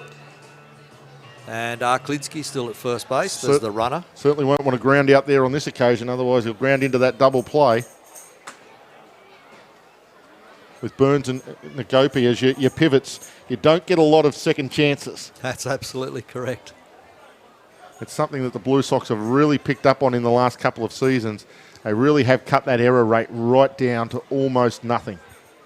Well, Mikey Reynolds at the plate now, and Josh Guy staying well away from him on the outside. His first 2 appearances, he grounded out to shortstop and grounded out to second base. So likes to go through the middle, through the pivot area, does Reynolds. Guy checks the runner at first. And now moves one back into the edge of that plate and gets Reynolds to foul it off. First 2 pitches way outside, and Guy coming back into the edge. The count now 2-1. 2 balls, 1 strike on Mikey Reynolds. Top of the 5th inning. Straight down the pipe for that one, no mucking around. Fastball from Guy, maybe a little bit on the inside edge, but not far off centre.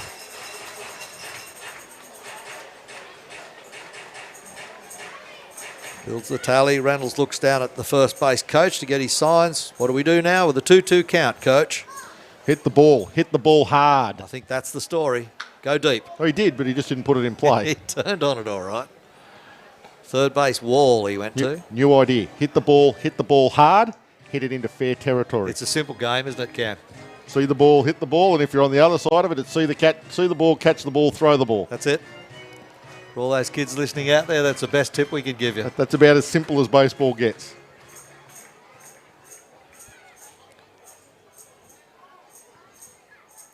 And Guy ready now.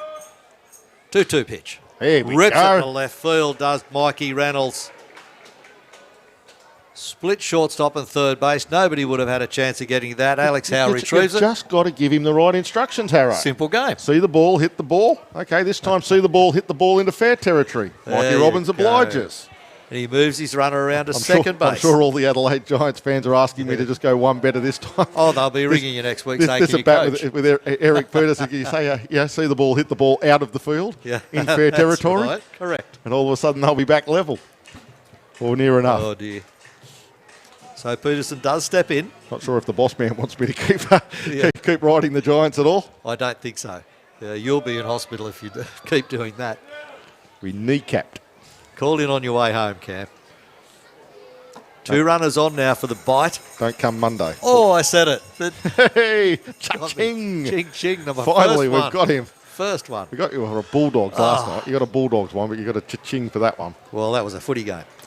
The Giants now with 2 runners on. Danger time for the Blue Sox, but 1 out only. Big swing and a miss there from Peterson.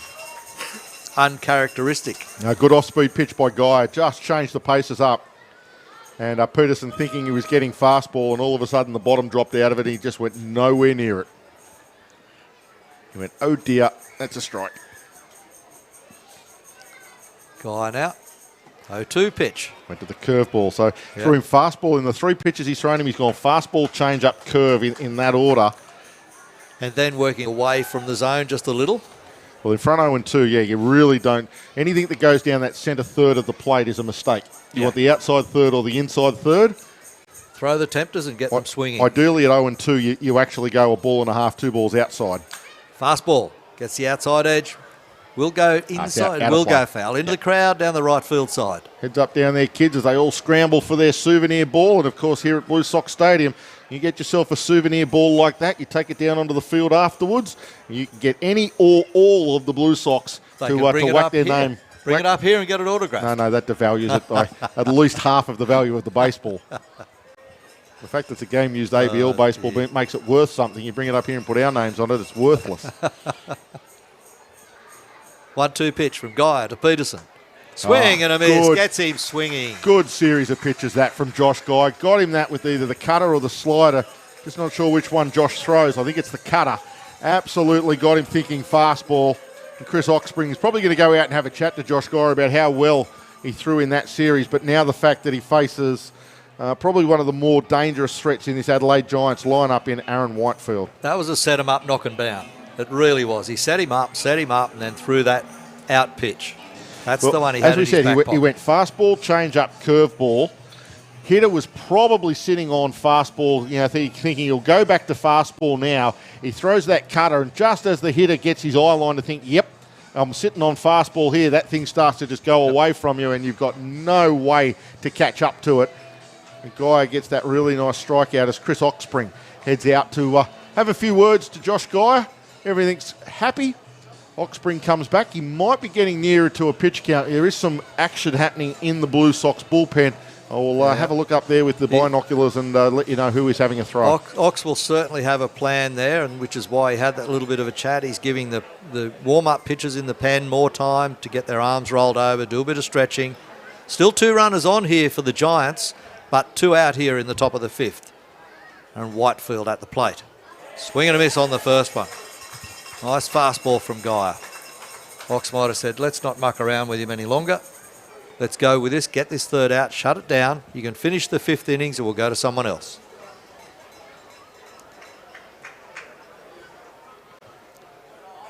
Checks the runners now, Guy. Bat to ball, high fly ball, right field side. There's a man out there by the name of Michael Campbell. Takes the catch out on the edge of the warning track and still on the grass though. Tracks it down easily, deep right field corner, but Campbell all the better for that one. And it's Whitefield that goes down on a deep fly ball to the right field side. So 3 out there after the top of 5 here at Blue Sox Stadium. It is the Sydney Blue Sox 5 runs leading the Adelaide Giants 1. Lush Greenery is your comprehensive commercial supplier for all your... 1928, Petrus Cornelis Nicholas Middendorp founded his business, Middendorp Electric Goods Supply Company, selling imported light globes, vacuum cleaners and other electrical products.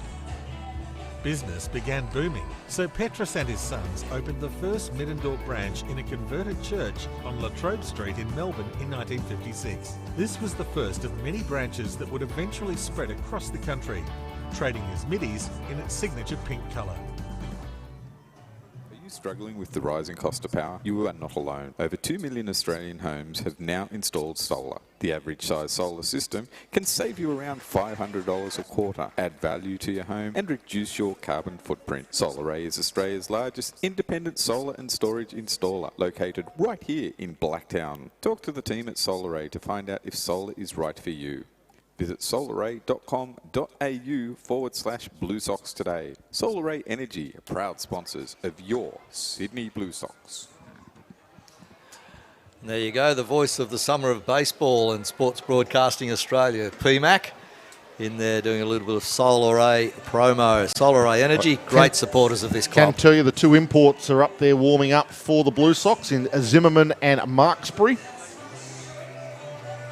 Okay. So it'll be interesting to see how they go there. And the biggest problem we have here at Blue Sox Baseball with Ryan Zimmerman is the name Ryan Zimmerman. You can't search him. You can't do any real research on him because every time you do, you get Ryan Zimmerman from the Washington Nationals. Spelt exactly the same, but we will get his middle name so that we can do the full background search and do our due diligence and get all of his numbers for you should he come into the game. He will come out at some stage and have a throw. Birthplace details are simple. USA. Well, at one stage when I was doing some research earlier in the week, Harrow, it was reverting to Sarasota, Florida for everybody. So there you go. Okay, so Guy will be changed out. He's on 92 pitches at the moment, and that's why Ox came out. Just let him know what was going on and let him finish that inning. Well, hope that he could get out of that innings, which he did. Thanks to our research department. It's great to have research department all over the area, so thank you again for everybody that helps us out and helps you guys enjoy the broadcast that little bit more. Jacob Eunice into the batter's box here for the Sydney Blue Sox to lead off the bottom of the 5th inning. Michael Gain still on the mound for the Adelaide Giants. Just having a look at their bullpen. There is somebody up throwing down there. I'll get the goggles on that one, Harrow, if you want to finish this inning off. For Adelaide, yep. And Michael Gain still on the mound, at least for the Adelaide Giants. And we've got Eunice, of course, at the plate leading off. Bottom of 5 for the Blue Sox. So just starting to get dark here as the sky gets that mid-darkness colour. It's sort of bluey grey and a little bit of tinge of red in it too. Nushajima, the pitcher warming up for the Giants. Okay. We'll get as much information as he can as that one gets fouled off by Eunice. Full count now on Jacob Eunice. 3 balls, 2 strikes. The full count pitch will be coming from Michael Gain. Leading off is Eunice. Bottom of the 5th inning, Sydney leading by 4 runs. They would be looking for insurance in this middle part of the game. Eunice fouls another one off over the first base grandstand. I don't know about insurance. They want every run they can get. Ryan Zimmerman, 5'8". A little bit short for a pitcher. These days. Wish I was 5'8". You are when you stand on a milk crate. Yeah. And draws a walk, Jacob Eunice on a full count pitch.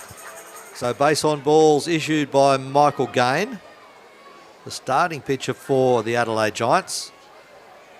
He walked 3 in the first, and that's his 4th walk, but it's in the 5th innings. A lot of innings in between.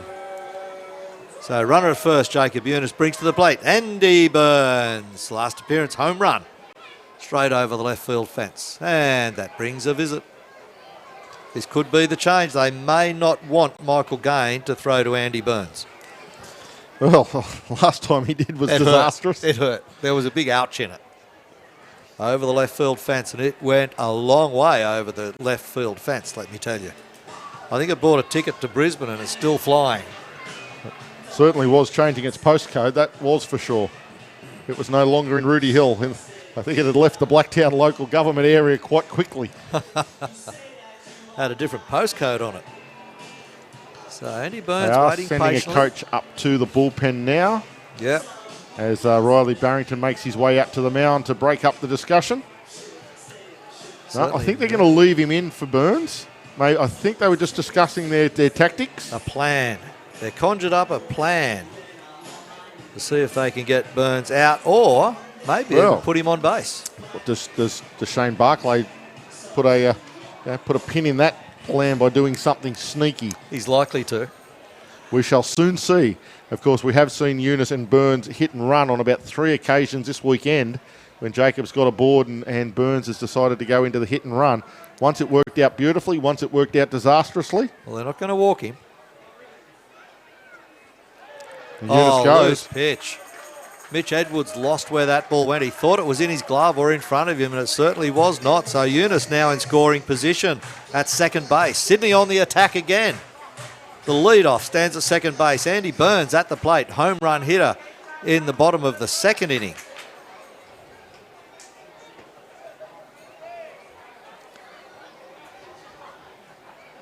So they've still got their foot on the accelerator. Yep. Isn't it great to have friends all around the world? Saints baseball from St Paul's, where Ryan Zimmerman was from. He was a teammate of Todd Van Steensel's over there in this last season. There we go. Sending us across a nice little blurb on all the stats of Ryan Zimmerman from over there this year. So great to have you guys tuned in to see one of yours. And he will be, I believe he may be coming to the mound in the next innings for the Blue Sox. So hang around. Jen Porter doing that, getting that from the Saints baseball site for us. So thanks, Jen Porter, for that. Number 18, looks like it will be Zimmerman. 18 has certainly been warming up in anger, you might say. That's Nishijima for coming in from the bullpen for the Giants. Yeah, still coming in now. Certainly making that change, and this will be a long at bat for Andy Burns. No, they've put him on. They've intentionally walked him. Oh, they have done it now. Yep. Yeah, I thought they were thinking about that originally, actually. You do not want your fresh pitcher pitching to him, that is for sure. Well, it puts the force back on as well. With Eunice stealing second on that loose pitch, then that puts the force back on, makes it better for them gives them a better opportunity, I should say, to get a double play. So Daigo Nushijima is the new pitcher. Daigo, possibly pronunciation? We've been given Daigo. Okay. I would say Daigo, just the way I learnt my Japanese. Yeah. I would certainly say that was Daigo. Yeah. Nushijima. Out of Japan, first season here with the Adelaide Giants, coming from the Honda Club in Japanese baseball, which have sent 4 players down this season. Excellent. So 2 to come in this first half of the season, and they'll be replaced by 2 at Christmas time.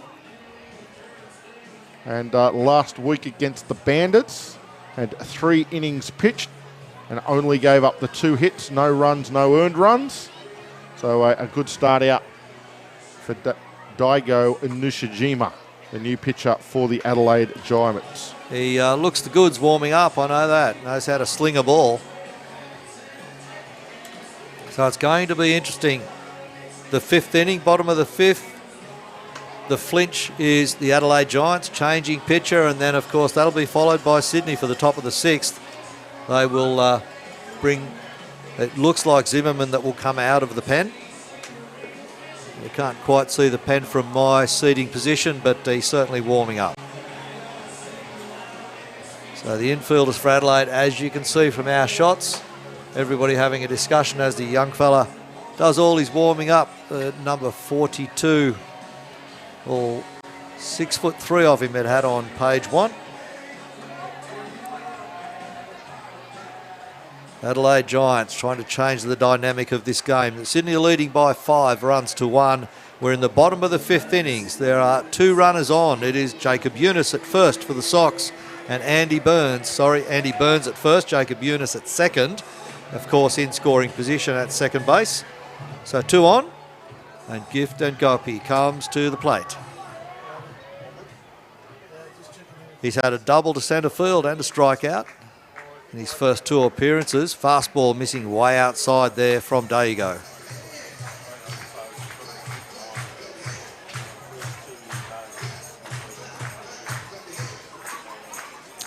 And Gopi settles in again now. 2 runners on Lantern. Let's see what Sydney can produce. None out, nobody out here, bottom of 5. Comes back in and just paints the edge of the plate. Does Nashijima. Gift sort of looks up, steps out, gathers his thoughts and steps back in again, ready to go. Short lead at second by Eunice. Tries the outside edge again, just misses it. Tried the same spot, Nashijima, but just missed it. One just painted the edge, the other one just outside. Steering there, definitely steering that pitch. If he goes to Ngopi's wheelhouse, look out. Goes outside again, just gets that back corner, I believe, that time. Just gets a little bit of a bend on it. And Gift having a discussion saying, oh, I don't know about that. So Riley Barrington, cool as you like, just says, nah, no need talking to me about it. It's all good. 2-2 pitch now from Nashijima to Gift and Gopi. Oh, everybody's unsettling each other here. Battle between the pitcher and the battle. Who's going to psych each other out? Gift steps in again now. Sid the Sock getting rowdy down below us. Ah, it is Sid making the noise. That's Sid the Sock, you can hear. Go. 2 runners on. Let's see what happens. Misses again outside and wide. That will fill the count here against Gift and Gopi for Sydney. Full count, 2 runners on. Nobody out here. Bottom of the 5th inning. Sydney lead 5 runs to 1. Massive pitch in the context of the game coming up here. Does he load them up or does he get the big out? Or does Gift meet that ball, drive it hard? He drives it hard, but he lifts it into foul territory. Just too far out in front of it was Gift on that occasion. Third base just missed the grandstand. It's still bouncing. It bounced as high as the grandstand. Well, he wanted all of it. He was trying to just lift it out into left field with the spoon in Gope, and the fact that the 2 men in front of him both run really well. If he could have just rolled it down into that corner, he probably scores 2 runs and probably gets himself a double, if not a triple. Just gets one in fair territory. That'll do the Sox. Runners go. And he walks. It's a walk, so it makes no difference to throw over. Just very, very patient at-bat for Ngopi. And another walk issued. Oh, and have a look what strides to the plate. Just when you think you might have got through the meat of the Blue Sox lineup. Loaded bases for the boss man. The big boss man strides to the plate. We know what he did last night. He'll be licking his lips. He'll be thinking, this is here for me. It was meant to be. And it's very difficult for the infield to play shift on Moanaroa like they would like to when there are loaded bases with nobody out. They've either got to make a decision to play in or play double play depth. Looks like they're going to stay back and play double play depth.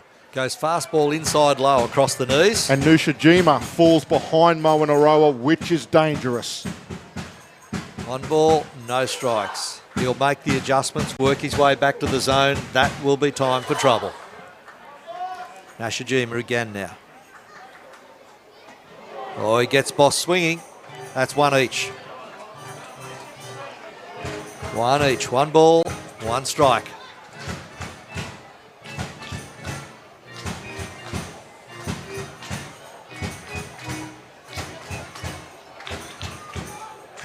One pitch now to Moanaroa. Missing inside. And that's the patience and the discipline from the big boss man that wasn't there 4 or 5 seasons ago. He'd have had a hack at that and tried to put it over the right field wall instead of just jumping inside it like he did, getting himself ahead in the count, which he is now, 2 balls and 1 strike, and now looking for a quality pitch to drive. Work it, wait for his pitch. Comes to the zone, fouls it off, close. Missing first base on the outside. Just having a bit of a laugh with Michael Krause, who's in the on-deck circle, saying, I didn't miss it by much, Michael. Brendan Kingman, the first base coach for the Sydney Blue Sox. There's his BK down there in his 22. I don't think his he really 22. tried to pick it up, did he? He didn't try to pick it up. Not with Brendan's knees. I think he scared He it doesn't away. bend, does he, anymore? Last time I saw him bend was in Canberra, hitting a deep home run over left field. His 100th home run in the ABL. Thank you. Moen Aroa takes a hit by pitch, and that'll walk in a run. Eunice. Another time you don't mind getting hit when there's loaded bases. Eunice crosses for the hit by pitch. Burns advances to third. And Gopi to second base in scoring position.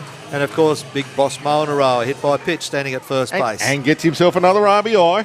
He certainly does. But bases loaded now for Michael Krause. Still none out. This is becoming a very, very dangerous inning for the Adelaide Giants. They need to find a way out of this jam. Well, Michael Gain was replaced on the mound after facing one batter in Eunice. No further action in the Adelaide bullpen.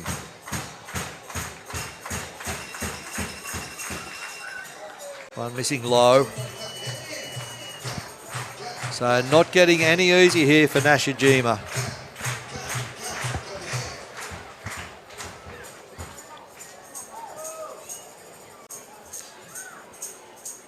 And Michael Krause waits patiently for the next pitch. Will come to the zone. Fouls it off directly back to this broadcast booth. Good location. Certainly for the hitter, it's good location. If he throws another one there, Krause might have that timing just to meet it. Had a walk and a fly ball to the left field side has Krause in his 2 previous appearances tonight. Been the second out on each occasion. There are no outs here in the bottom of 5. Nicely located, a little up in the zone. But Nashijima making an adjustment, bringing that one into the zone. Krause didn't want anything to do with it. It's not his pitch. But importantly for Nashijima, he is in front, 1 ball and 2 strikes. So he doesn't have to come into Krause at the moment. He can pitch around him a little bit. Oh, a little one off home plate. Pitcher's cover required. He gets the out at first base. Bring up their out. Sydney Blue Sox cross for another run through Andy Burns. So they add to their tally. It's another 2 runs. They go ahead 7 runs to 1. Gift and Gopi advances to third. Boss Moen Aroa to second. And of course Krause out on the 1-3 play. Good pitcher's cover for Nashijima. He had a bit of work to do, Nashijima, and being a lefty, it always makes it a little bit harder when you're charging to the first base line, because more often than not you have to turn around and throw around your body, and he did it well. He balanced up nicely, made a good throw to first base. You often see a pitcher that gets rushed in those occasions throw it away. But Daigo Nishijima good enough to get the out, but the Blue Sox another run. He rips one through second base, who was in on the grass. Maybe expecting a bunt, and I don't know why for the life of me. No, playing the forward. Play at second base now will be out. Campbell out at second base for the second out. Wow. So Campbell they out. were trying to stop any further runs at the plate. They were only down by those few. They were trying to stop any further coming through, but Campbell trying to stretch that single to a double, probably also trying to protect the runners. Well, 2 more runs for Sydney, and Gopi crossed and Moen Aroa crossed. So they've scored 4 runs here in the bottom of the 5th innings. They've got their foot on the pedal. There's only 2 out. It's the bottom of the 5th as Jack Murphy steps in.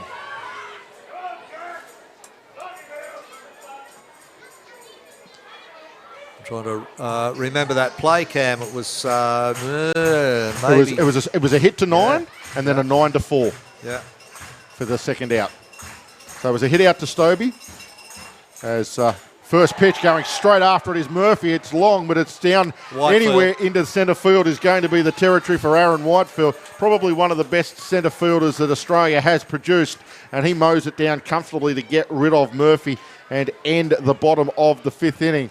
So through 5 completed innings here at Blue Sox Stadium, the Blue Sox with 4 more here in the bottom of the 5th. They blow it wide open. It is 9-1, the Blue Sox over the Giants.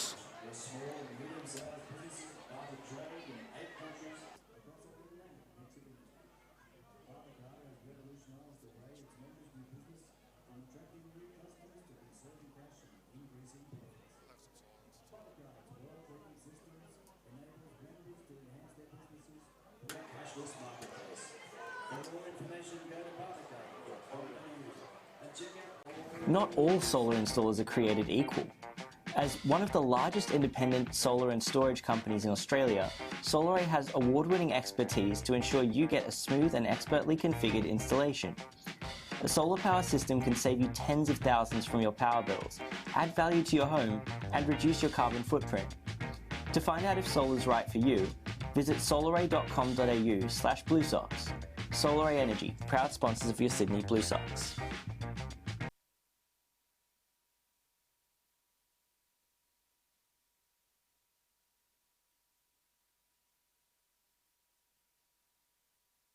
Back at Blue Sox Stadium, and it is a massive 9-1 lead. The Blue Sox over the Giants. A couple of bust-out innings. The first innings where the Blue Sox put on 4, and again there, the bottom of the 5th, the Blue Sox put on 4 innings. And pitching change for the Sydney Blue Sox. It is Ryan Zimmerman, as we believed. Number 18 for the Sydney Blue Sox. Ryan Zimmerman comes into the game for the Blue Sox, a teammate of Todd Van Steensel over there at the St. Paul Saints. And just bring up some of those stats. Handy having good contacts, isn't it? Van Steensel would have been having a chat with him over a period of time, and hasn't Todd Van Steensel had a great career, and he's still only a youngster as well with the experience he's got. Zimmerman now to Murphy. Murphy takes the throw over, and Sydney Blue Sox ready to go again here in the top of the 6th inning. Giants will come to the plate with Mitch Edwards, their catcher, and he's had a good night out with the stick. He's singled to right field and singled to left field as well. So Edwards will step in. Yeah, 37 innings for the Saints. Struck out 41 opponents, gave up 10 walks with a 2.2 ERA. So, 2.4 ERA. So a very, very good season for Zimmerman over there for the St. Paul Saints. He was also named the American Association Pitcher of the Month in July. Okay. So doing okay, Ryan Zimmerman over there for the St. Paul Saints. Well, this will do him good, this visit to Sydney. Yeah, it gives him a little bit of something to work on as Edwards pops this one out of play. It'll get into the beer garden. That's one for the kids. Not quite, into the function room. Went back to the dugout. What a pity. Found its own way home. Back to the Adelaide dugout. Bring me home. So 1-1 as Ryan Zimmerman gets to do a little bit of work for the Blue Sox. This one hit hard to first baseman. Moen Aroa stays down on it, comes up with it, says, "I've got it, thank you very much, Ryan." And across he runs to his own base, touches the bag for the first out here in the top of the 6th. Wow, 1 up, 1 down for the Giants. It doesn't get easier for them as Logan O'Hoppe comes to the plate now. O'Hoppe, of course, listed in the pitching lineup, but designated hitter tonight. Zimmerman didn't have the greatest of outings last weekend down in Korea. Down in Geelong against Korea, not down in Korea against Geelong. That would be a totally different series. Well, here's his opportunity to roll that over again and dust the cobwebs out. Ended up with an ERA of tick over 40. Oh, that hurts. For his 1.2 innings pitched. Gave up 8 runs on those 1.2 innings. May not happen tonight. So, ouch. I don't think it'll happen tonight. No, he's a far, far better pitcher than what we're seeing down in Geelong. And he's at home. And he's back home where he's much more comfortable in that 1990 Sydney Blues retro jersey that the Blue Sox have trotted out tonight. Pitch from Zimmerman misses outside. 2 balls and 1 strike. I remember having one of those as a baseball player / fan in the 1990s. Okay. Well done. I think I still have the hat that matches. I've got the boxes outfit. of hats. Boxes of caps. 3 balls, 1 strike, 1 away here top of the 6th. Zimmerman finds the strike zone to fill the count. 3 balls and 2 strikes. That was a great location. Surprised Fastball. I was surprised Hoppy wasn't all over that. 3 and 1. Fastball over the edge. Hit his count. Look, you should have been sitting looking for fastball. He wasn't. Anyway, 3-2 pitch on its way. Misses low and outside. Draws the Hoppy walk. walks. Second time he has walked this evening. He's 0 for 1 with a couple of walks and a strikeout. Can't complain about that. So Adelaide get a base runner. That's all you can do going about trying to get this back manageable.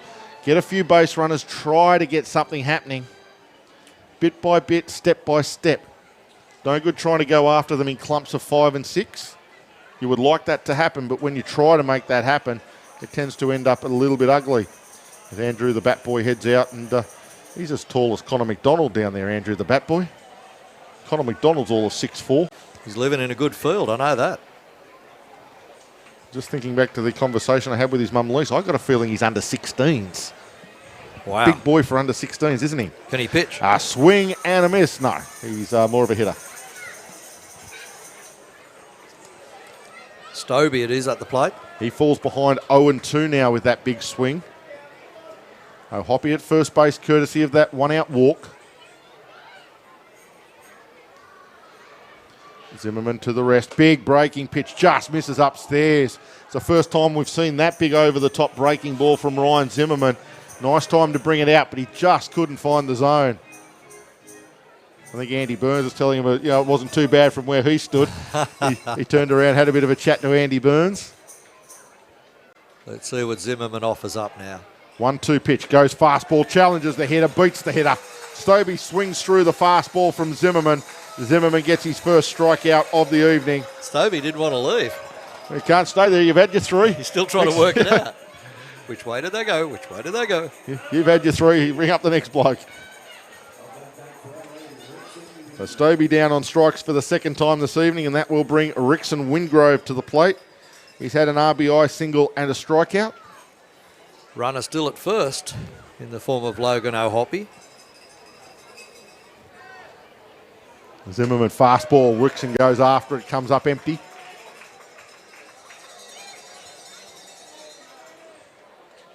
It's nice to see Zimmerman with the pants up and the long socks. Yeah. It's a good look. I quite enjoy the long socks look. Wingrove goes after that one. The Van Steensel look. That's it. As we see Andrew the Bat Boy heading out. Look at that. He's even taller than the umpire. He's an under 16. I know Riley's not a big man though. Big on Riley.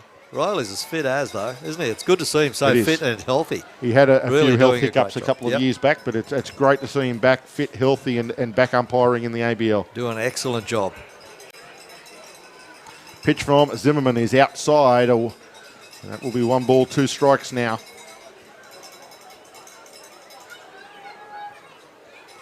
Not a bad place to miss, though, to Wingrove. You don't want to make a mistake and put one at thigh high in the middle of the plate to Rickson Wingrove. Otherwise, he will hit it out of this place. Goes breaking pitch low and inside. Another good location for a pitch. If Wingrove thinks that's hanging and goes after it, if the bottom drops out of it, he can't get anywhere near it. He strikes out. So a couple of good pitches for no result from Ryan Zimmerman. Good batting on the back of that from Rickson Wingrove. So a nice battle developing here at 2-2 with a runner on and 2 away here, top of the 6th inning. Zimmerman, fastball inside. Wingrove out of the way, fills the count. Kneecap job, that one. Really nice at bat now from Rickson Wingrove. Now he goes outside. You're a challenging fastball. You're a fastball pitcher. You're a quality reliever. Yep. Go up the ladder a little bit. Try and get it up near the letters with a fastball. Maybe right on the top of the zone and just hope that you can blow it by him. Well, he's backed him up. Zimmerman delivers. Fastball. Wingrove good enough to get around on it, but chops it foul down the first base line. Ooh. Now you have a decision to make as a pitcher. You've tried to beat him with the fastball and haven't. Do you go back to the fastball again and go up the ladder, so to speak, a little bit higher and hope to beat him? or do you have another pitch which is your strikeout pitch? Do you go to a cutter, maybe a change-up and try and get Wingrove sort of off balance? Let's see what Zimmerman does here. Another full count pitch. 2-out runner at first base. O'Hoppe will be going on the pitch. He is. He goes fast ball again, and Wingrove good enough again to get another piece of it.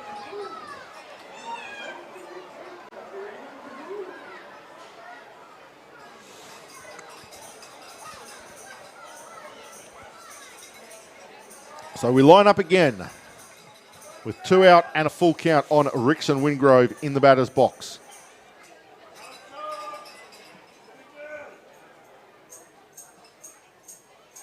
Wingrove waits. The pitch from Zimmerman is the breaking pitch. They were playing a shift and there is absolutely nobody on that right side of the diamond, and Wingrove will get an infield base hit.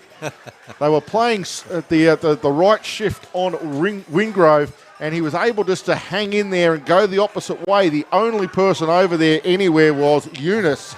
He comes up with it and really should have eaten it, because he allowed O'Hoppe to go from second to third by throwing it across. He was never going to get Wingrove at first base. There was nobody at third base. O'Hoppe looked up, coaches there, and nobody else. Correct, and Eunice is throwing the ball. He should have been running it straight towards O'Hoppe and turning him back to second base. He didn't. Yep. So O'Hoppe, smart bit of base running. He goes to third. Wingrove will get the infield hit. Single to 6? Or single to 5, Single to actually. 5, even though Jacob Eunice was playing in the middle of that second and third base. Runners on the corners for the Adelaide Giants. Zimmerman finds a strike now on Arklinski.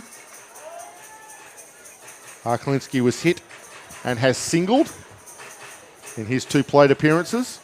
As we said, it ain't over till it's over.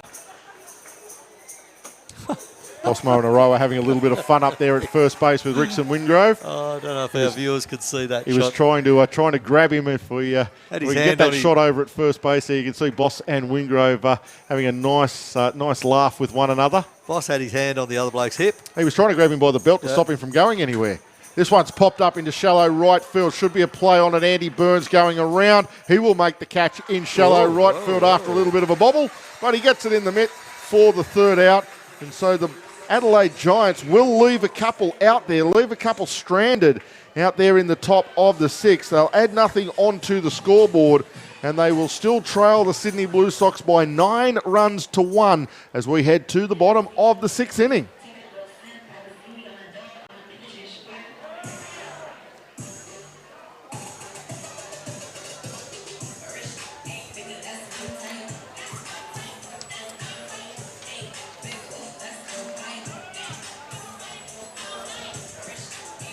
And as we go to that bottom of the 6th innings, we'll do a little read for Lush Greenery. Lush Greenery, of course, is your comprehensive commercial supplier for all of your artificial greenery requirements. From concept to completion, they are the every step of the way to help make your garden area or interior area look amazing. Lush Greenery covers your interior-exterior designs, from a range of barn doors to green walls, planter boxes to climbing vines, and many more. To see samples of their spectacular green walls and for more information, visit lushgreenery.com.au. That's Lush Greenery, proud sponsors of your Sydney Blue Sox. Oh, well done, Harrow. You got through it tonight. Struggled a bit last night, but you got through it tonight without any dramas. That's always a lot of fun doing live reads. The girls are out there dancing, and this group that's out there now, I think, will be the Angels, the Blue Sox Angels, and how resplendent they look. Very colourful, great to see. Of course, we didn't mention it, the Diamond Elite were out earlier in front of the Blue Sox dugout, and now it's the Blue Sox Angels that are out there. They're 2 different groups, slightly different age groups, doing a fantastic job entertaining the crowd and bringing lots of colour to Blue Sox Stadium. We're in the Skybox at Blacktown International Sports Park. You're listening to Cameron Hickson, Big Cam, and I'm Paul Harradine. Don't forget, if you do want to join in as part of the broadcast, we'd love to have you. You can send an SMS if you wish to 0412 203 068. That's 0412 203 068. Or send us a tweet at Blue Sox TV. And that will get to us up here in the commentary box. We can say hello, answer your questions, give you a shout out, whatever it is you may wish, as we head to the bottom part of the 6th. And Alex Howe, bottom part of the 6th, and Yep, Alex that's Howe it. leading Already. things off for the Blue Sox. We're here already, bottom of the 6th. I guess I didn't hear the stretch music for the bottom of the 7th, so we must have been in the bottom of the 6th. Nashijima remains on the mound for the Giants. Nice off-speed pitch that. Howe From takes a Nushijima. strike. He's behind 0-2. Real floating change-up, that one, from Nushijima. Nushijima with a fastball, blows it past Alex Howe. Strikeout time for Daigo Nushijima to start things off here in the bottom of the 6th. Yeah, K2 strikeout. Big swing on that one from Howe. But it takes us back to the order in Trent D'Antonio. Has that very wide arm action that you often see from Japanese or from Asian left-hand pitchers, and none more so than the gentleman we saw for a few years here at the start of the Blue Sox campaign. The Korean legend Dae-Sung Koo, he used to like to get all the way over on the first base side of the rubber and then go right around his entire body, getting a really wicked angle towards the hitters.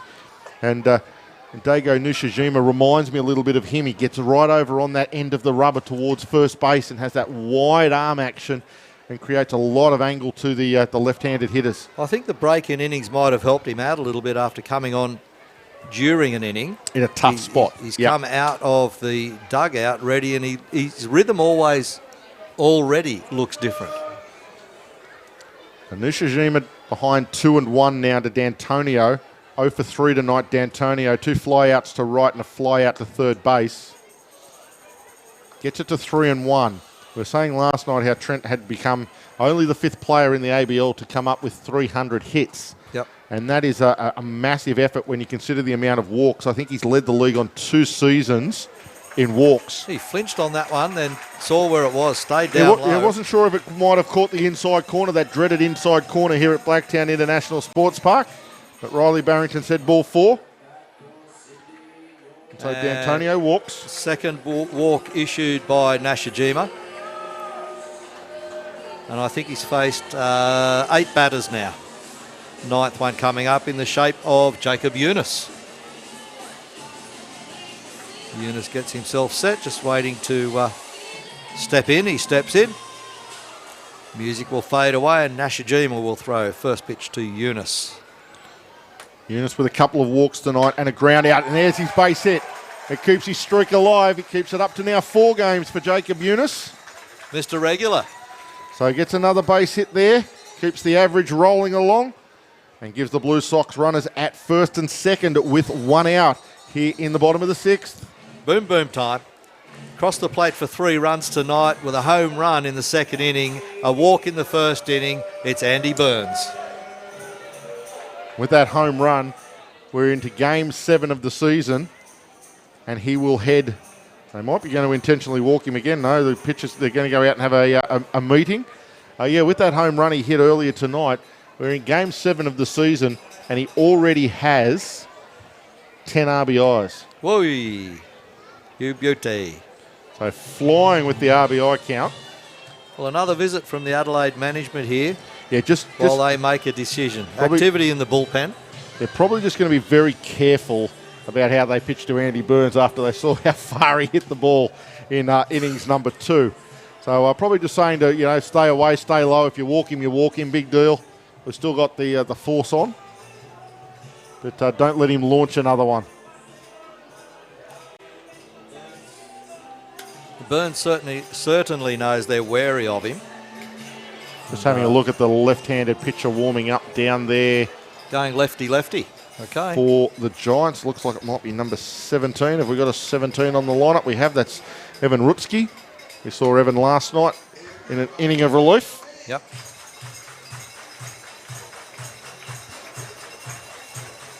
Did the job when they were way behind. They're way behind again tonight. Andy Burns at the plate. Nashijima on the mound. So Sydney on the attack with 2 runners. 1-0 pitch to Burns, and he does waft out. He's going to get called on the strike anyhow. Riley Barrington behind the plate saw enough to say that was a swing. He tried to hold up, did Burns, but nowhere near holding up. So 1-1 now the count.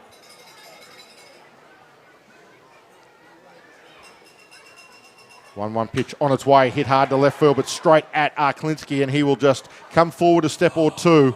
It was a line drive, but it was a line drive straight at Ben Arklinski, and he's able to wrap that one up pretty comfortably out there in left field for the second out here in the bottom of the sixth. That will bring Gift and Gopi to the mound, to the plate, I should say. The other bloke's on the mound, isn't he? The thrower. If Gift goes out to the mound, we'll have a bit of a problem. I imagine he would have a ball out there if he ever got the opportunity. He would have some fun. And Gopi steps in, relaxes, sights Nashijima. First pitch is outside for a ball. Always got to be careful of the threat of these base runners. They are both sneaky base runners, D'Antonio and Eunice. I mean, we've seen Trent D'Antonio steal home on an occasion. I think against the Adelaide Bite a few seasons ago, when one of the pitchers stopped to tie his shoelace up and forgot to call time. This one popped out of play, and Trent D'Antonio just very quietly wandered down the line. And then by the time anyone realised that no time had been called, he dived at the plate. And everyone said, "What are you doing, Trent?" He said, "Well, I didn't hear anyone call time." Scoring a run. And the umpire said, "Well, I didn't." Sure enough, a run was scored. So Nishijima, 1 ball and 1 strike to Nagopi. 2 out, 2 on here, bottom of the sixth. Nagopi forgets to hang on to the bat, and it flies down the right field line, but the bat's foul and the ball's a strike. Get a grip, son. Oh, Mr. Merrill, you're a champion. How are you, Jake? There's a couple of visitors up to the commentary box. Always great to have some people to come up and see how things go. We've got the Yarrawarra Tigers. Is that your team, Jake? Yes. Big win? Yes. They go and what was retrieve the that score? bat for Gift and Gopi. 15-14, that's a big win. They've just put some rosin on the handle of the bat for Gift. They want to, because that bat went an absolute mile. But all good now as he settles back in. 1 ball and 2 strikes. As Big Boss Moanarao brought the resin out to make sure. So if you are listening and you are coming out to a Blue Sox game, we do invite you to come up to the Blue Sox box and say hello. We love to have our loyal listeners and viewers come up and say hello to us up here in the skybox. As this one chopped down the third base side, it's going to be a play for Peterson. He'll go himself to third base. He'll get the force out on D'Antonio at third, and that will end the bottom of the 6th inning. Nagopi with the fielder's choice. The Blue Sox don't add any runs, but they still lead it by 9 runs to 1 after 6 completed innings here at Blacktown International Sports Park.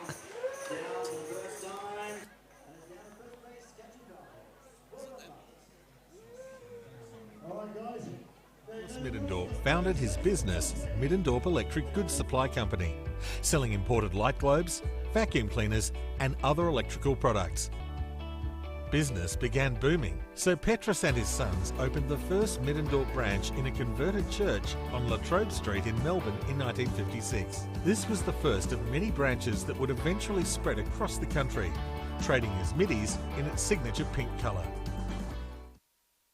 Are you struggling with the rising cost of power? You are not alone. Over 2 million Australian homes have now installed solar. The average size solar system can save you around $500 a quarter, add value to your home and reduce your carbon footprint. SolarAy is Australia's largest independent solar and storage installer, located right here in Blacktown. Talk to the team at SolarAy to find out if solar is right for you. Visit solaray.com.au/Blue Sox today. SolarAy Energy, proud sponsors of your Sydney Blue Sox.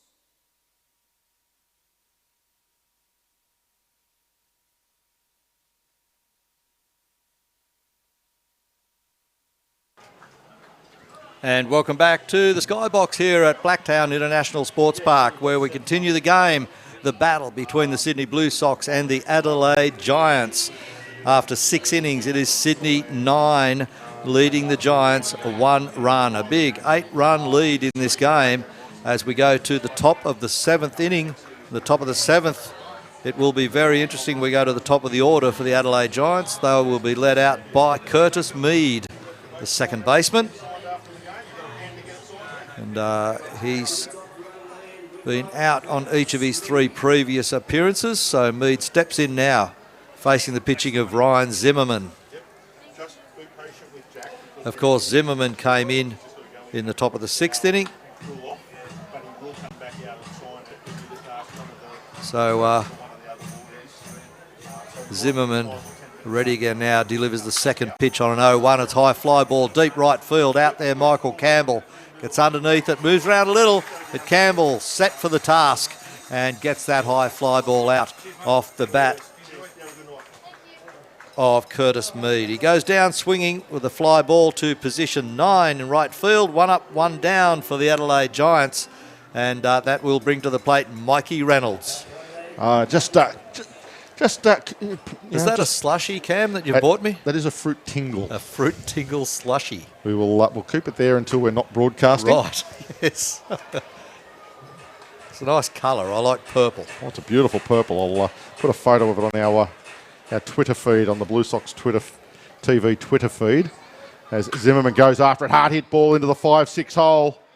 That's Reynolds. Mikey Reynolds drives one out to left field side. It was hard hit, split the third baseman and shortstop, and Reynolds gets himself safely at first base for the Adelaide Giants. So single to 7, it goes into the scorebook as runner on, and that brings Eric Peterson, number 3 in the starting lineup for the Giants.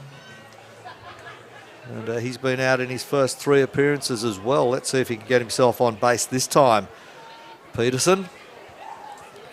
Zimmerman steadies himself with a runner on. Manaroa not holding the runner on. I would say as a courtesy more than anything, with an 8-run lead.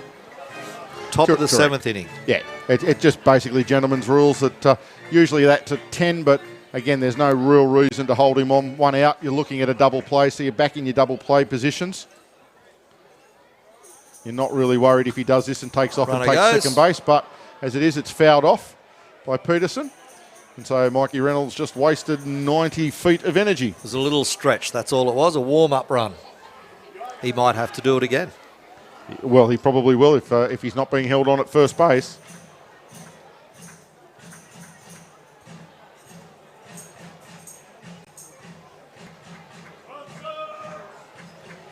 So Zimmerman ready now as Peterson steps back in. It's the 1-1 pitch only. All missing way outside with a fastball.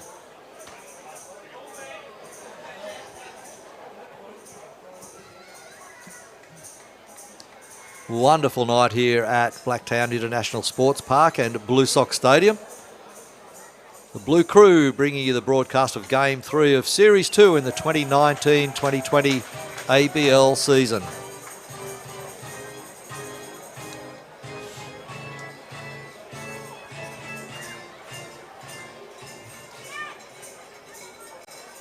Likely to see a pitching change for the Giants for the next inning. Bottom of 7. And I would Big swing and a miss on a way out wide ball there from Zimmerman. What a pitch. I would also think that Zimmerman probably won't go too much longer himself. So we'll see how all of that goes as he gets the out on Eric Peterson, gets him swinging a big K2. 2 out now, 1 runner on, still stranded at first base is Mikey Reynolds. So that will bring Whitefield to the plate.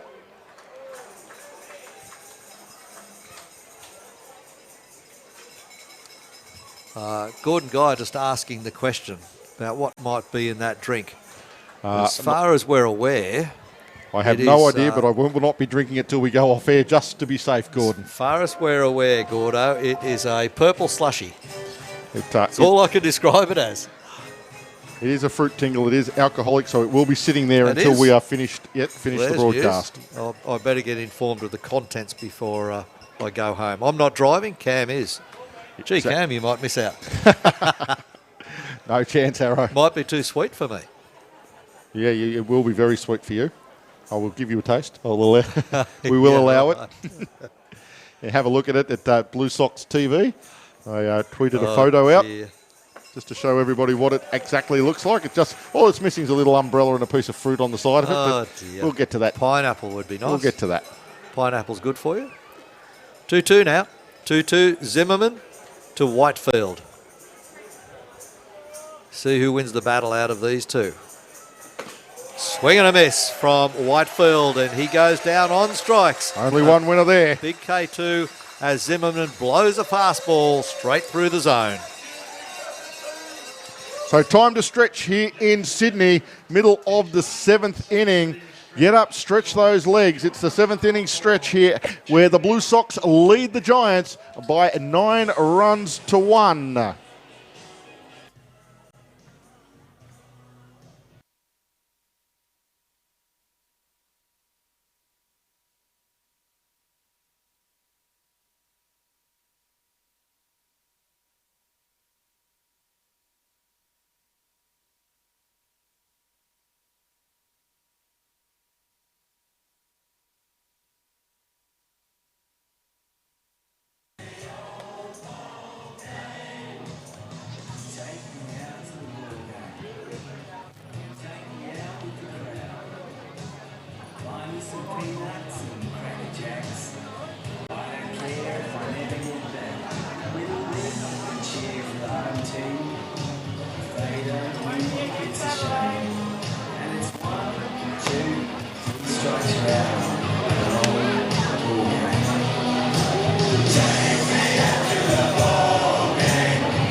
Back here at Blue Sox Stadium, we are heading to the bottom of the 7th inning. And it will be the big boss man, Boss Moanaroa, to lead things off for the Blue Sox. Boss is 1 for 2 tonight. He's had an RBI single in the first innings. He flied out to centre field in the 3rd innings and had an RBI hit by pitch in the 5th inning. He takes the first strike from Nushijima, who stays out on the mound. Nushijima starting things off again well. The lefty-lefty matchup is probably a good one for Moanaroa, but they don't have anybody else really working in the mound. They had Evan Rutsky up there doing some throwing, but he looks to have either put his jacket back on or just started to relax again. The Blue Sox do have someone up throwing in their mound. Just trying to, I think Terrell Harris might be up there stretching.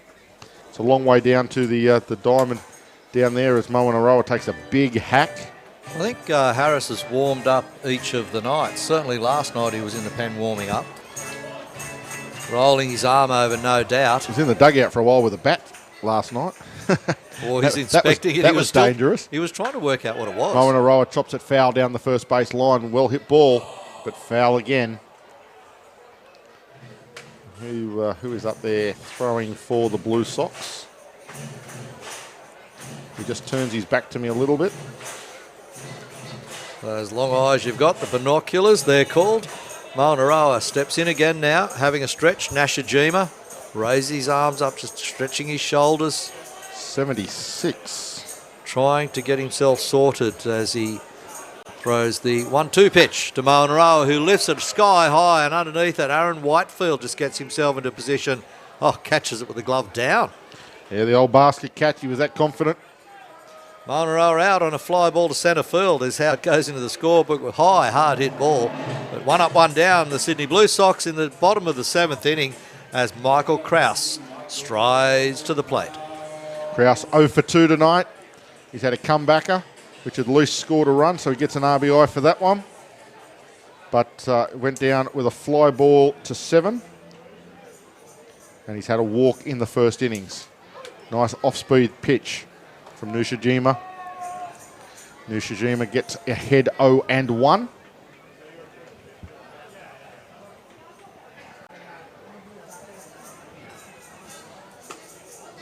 Next pitch misses low and outside.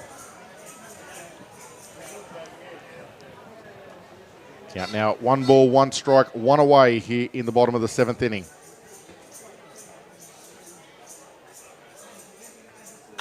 Now another floating off-speed pitch, but just lifted out into centre field, where Whitefield again will take the most comfortable of catches.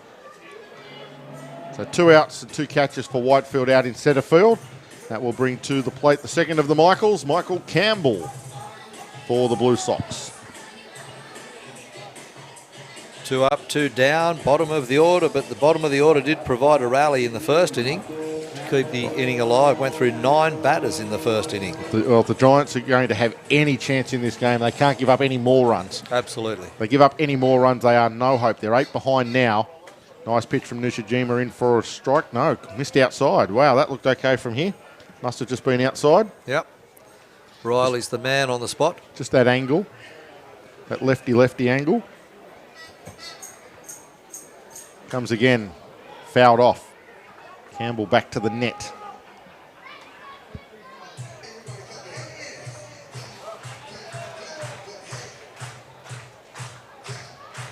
Campbell not having too bad a season. Batting .250 coming into this game. Never has been a power hitter. Has always just been able to sort of dink it around the diamond and then runs very, very well.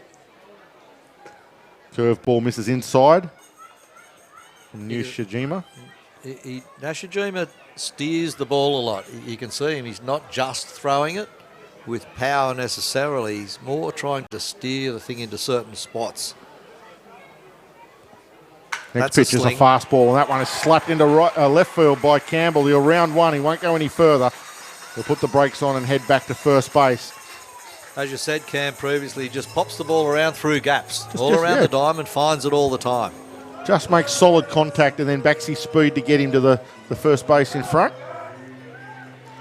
So Campbell might be the catalyst here to get the wheels rolling again for the Blue Sox. Maybe another run or 2. As Jack Murphy strides to the plate. 2 out. Jack doesn't want to be the third.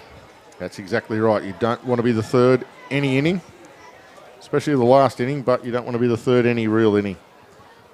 Murphy waits. The first pitch is inside, possibly a fraction low as well.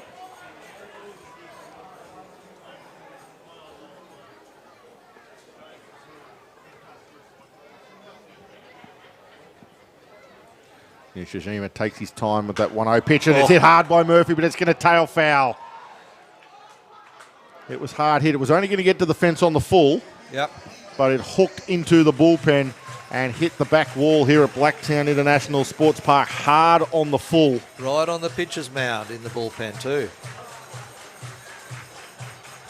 Long hit there. Quick hands from Jack Murphy. Just a fraction too quick to keep it in fair territory. And the count to 1-1 now on Murphy. Nishijima will go the other side, I think. Yes, he does. Goes straight at him. And so does Murphy. Is it caught? They're going to say it's a catch. And that is going to leave Michael Campbell absolutely stranded. It doesn't matter with the catch. It's 3 outs anyway. But they're going to say it's a catch so that he doesn't have to make a play anywhere. So Murphy will be down on the line drive to Curtis Mead, the second baseman. And that will end the charge of the Blue Sox here in the bottom of the 7th. They will leave 1 stranded on the bases, add nothing to their total, but they will lead the Adelaide Giants after 7 completed innings by 9 runs to 1 here at Blue Sox Stadium. Not all solar installers are created equal. As one of the largest independent solar and storage companies in Australia, SolarAy has award-winning expertise to ensure you get a smooth and expertly configured installation. A solar power system can save you tens of thousands from your power bills, add value to your home, and reduce your carbon footprint. To find out if solar's right for you, visit solaray.com.au/BlueSox. SolarAy Energy, proud sponsors of your Sydney Blue Sox. And Bartercard is the operator of the world's largest trade exchange, where small and medium-sized businesses barter trade in 8 countries across a dynamic mix of industries. Bartercard has revolutionised the way its members do business, from attracting new customers to conserving cash and increasing profits. Bartercard's world-leading system enables members to enhance their businesses through a cashless marketplace. For more information, go to bartercard.com.au and check out all of the options. Bartercard are proud sponsors of the Sydney Blue Sox. Change on the mound. 75 is up there now for the Blue Sox. We'll just have a quick look here, and this is the 75 we don't have. Is that a 6, Harrow? Did we sort that the other night? Let me have a little look.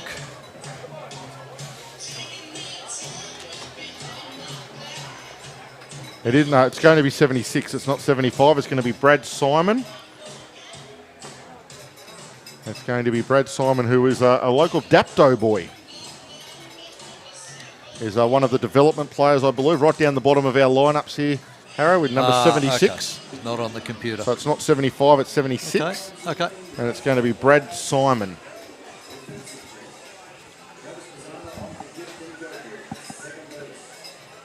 Gift Nagopi also having a break for the evening. He is done. Travis Bazana will head out to shortstop. We saw Travis pinch run to score a run last night. So Travis will come in, give Gift Nagopi a little bit of a rest. And again, thank you to Jen Porter again firing out that 76's Brad Simon from Dapto. Gets a ground ball induced across to Bosmo and Aroa, who puts a hand up, says, I can do it. Takes it on his own across to get rid of Mitchell Edwards. First out here in the top of the 8th inning. Put out at 3. And fast running out of outs, the Adelaide Giants. And now my fruit tingle is fast approaching the last out of the evening, Harrow. It's doomed. It is. Its time grows short. Oh, dear. Simon to the plate, misses upstairs. Great to see again Shane Barclay not afraid to throw his younger players in. Throwing Brad Simon out there to do an inning of relief or so. Throwing Travis Bazana out there into shortstop. Of course, Travis Bazana is a local Ride Hawks, but he came from the Karingai Steelers originally. Yeah. And then over to the Ride Hawks. So great to see Travis getting a run out there. Still only 17 years of age, Travis. So that's something he can put on his resume, that at 17 he was playing for the Blue Sox in the ABL. He's been on the radar for quite a while. Prodigious talent in terms of an infielder with tremendous speed and range. This one hit way up into the night sky. Michael Krause in centre field. He puts the arms out early to says, I've got it. I've got a nice read on it. And he does take the catch. That was towering fly ball that from Logan O'Hoppy to be the second out here, top of the 8th. 2 up, 2 down. The Adelaide Giants go in the top of the 8th inning. Cole Stobie will come to the plate. The right fielder this weekend.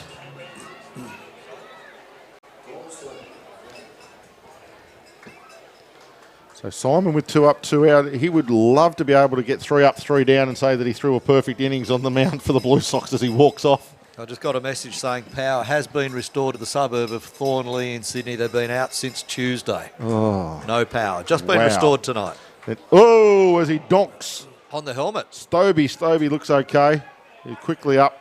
He put a hand up straight away, did Simon. Apologising. And that's why if you get a solar ray energy installation with a Tesla battery on the side of it, Harrow, you won't have to worry about power being out again. I've also just sent a response saying, watch Blue Sox TV. Now, if the power's back on, there's no excuse not to be watching Blue Sox TV on YouTube. Dear, I'll cop it for that. They are actually going to put a pinch runner out for Cole Stobie. So he will get a break. They're going to send number 11 out there, which is Matt Hutchings.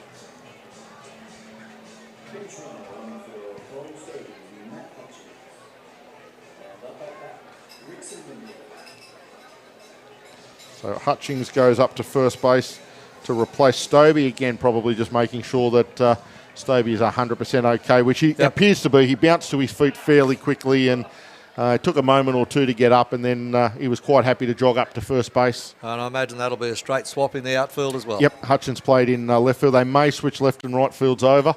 And we saw Oklinski play in right field last night when we had the late replacement, so left and right may switch over, but Hutchings will go to the outfield, you will imagine. So Simon trying to get out of the innings now as he faces Rickson Wingrove, the first pitch a called strike. Wingrove waits in for the next pitch, which is outside.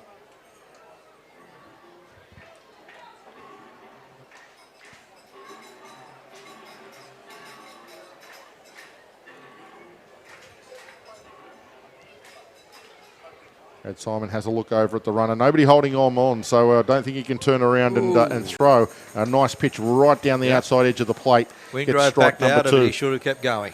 Yeah, he probably didn't think he could go that way again. The Blue Sox playing a massive shift on Wingrove. If you have a look, it's shortstop that is behind the umpire at second base. It's not the second baseman you see there. Yep. As the pitch is high and outside. If you're looking for the second baseman, have a look in shallow right field. That's where you'll find Andy Burns. He's playing in shallow right field. If Wingrove could hit opposite field. Well, we have seen in various games, and there was a great video, if you want to go online, of one of the major league players with a shift, this exact shift on against them, as Simons fires this one down the middle and Wingrove fouls it off, of actually bunting it down the third base line for a double. With nobody there. With nobody there. He bunted it down the third base line and ended up getting himself a double out of it. The only person there is Jacob Eunice, and he is in a deep shortstop position. Correct. There is no real third baseman at all for Rickson Wingrove. You see that on the vision that we're looking at the moment. You can see the three Blue Sox between first and second base trying to stop Wingrove pulling it. Breaking pitch is pulled straight at Mo and Aroa. He comes up with it, says, I've got it, Brad. Let's get out of here. He runs it to the base and gets the third out. So a nice outing that for Brad Simon. He does hit one batter and puts him aboard, but they strand that run and no damage done on the scoreboard for the Blue Sox. Middle of the 8th inning, and it is 9-1. The Blue Sox lead the Adelaide Giants.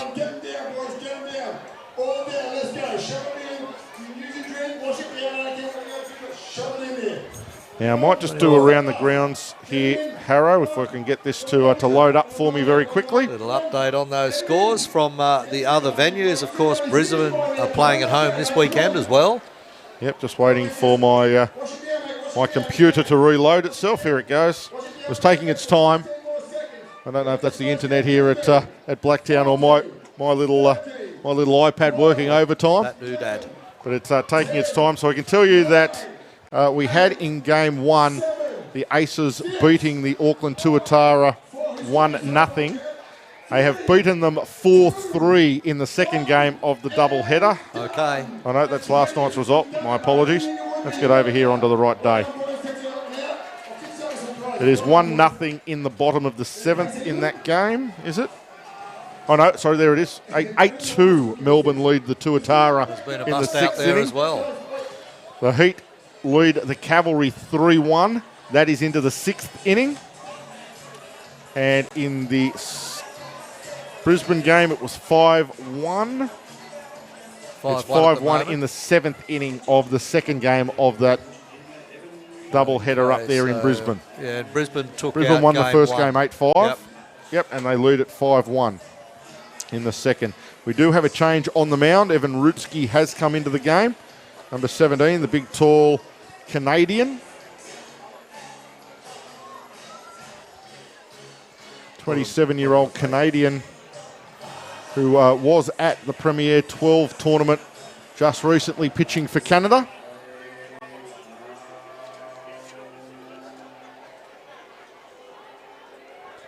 So Rutsky ready to go against Alex Howe. Howe takes the first pitch for a ball.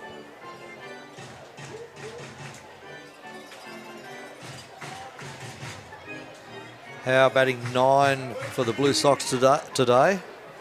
And we're in the bottom of the 8th inning. And a significant lead here for the Blue Sox of 9-1. They probably like a little bit more insurance just to round the evening off. They're not fussed. They just want to get back out in the field, get those last 3 outs and celebrate 3 wins in a row and a series win. Their first series win of the year. Howe tries to find the gap between first and second. Curtis Mead having none of that. Nice range that from Curtis Mead, going well into the hole, deep down to the back of the grass here in that 1-2 hole. And he comes up with it, makes the throw and retires Alex Howe. So back to the top of the order again for Trent D'Antonio. Thought D'Antonio might have got a rest being the designated hitter, that they might have thrown in one of the young men for a bat. Someone like a Jake Amos or someone like that for a hit. Connor McDonald maybe for a pinch hit. We saw him with a pinch hit RBI single last night. Not to be D'Antonio, not giving up his spot for anybody. Said, you've got to pry it out of my cold, dead hands. They need a shoehorn to get him out of there. It's his spot, and he's going to hang on to that spot as he takes a called strike to start off his 5th at-bat for the evening. He's 0 for 3. 3 fly-outs tonight. That pitch misses up and away. 1 ball, 1 strike. And again, thanks to all our wonderful fans and listeners from all around the world. In fact, we had a couple of listeners tuned in and watchers tuned in from New Jersey. New Jersey. They're back on board, so great to have everybody tuned in. We love having you guys as part of the broadcast. You can tweet at Blue Sox TV. Send us an SMS. Rutsky delivers to D'Antonio, misses upstairs now, 3 balls and 1 strike. D'Antonio walked and was left stranded at third base last time he came to the plate. Looking very much like he may be going down that same path. 3-1 pitch on its way from Rutsky. Misses low. Ball 4. D'Antonio walks. Back-to-back walks for D'Antonio. And we'll see if we keep this inning going through Jacob Eunice. Can he move him around? There's one out here. Alex Howell led off and out on a ground ball to second base. D'Antonio on, and Eunice at the plate now. He's had a single to 7 in his last appearance. He's had 2 walks tonight as well, and a ground ball out to shortstop.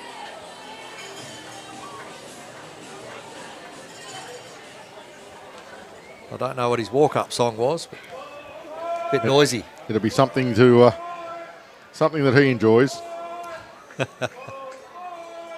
Eunice takes a ball that cuts the inside edge, and again, when the crowd starts to call out the number of balls, the umpire always responds with a called strike.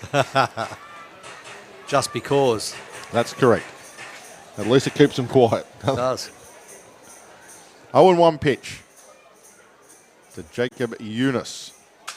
Broken batter, a little flare. It's not going to be caught by Mood. It's going to be a tough play now. They've got a chance of a force at second. Wow.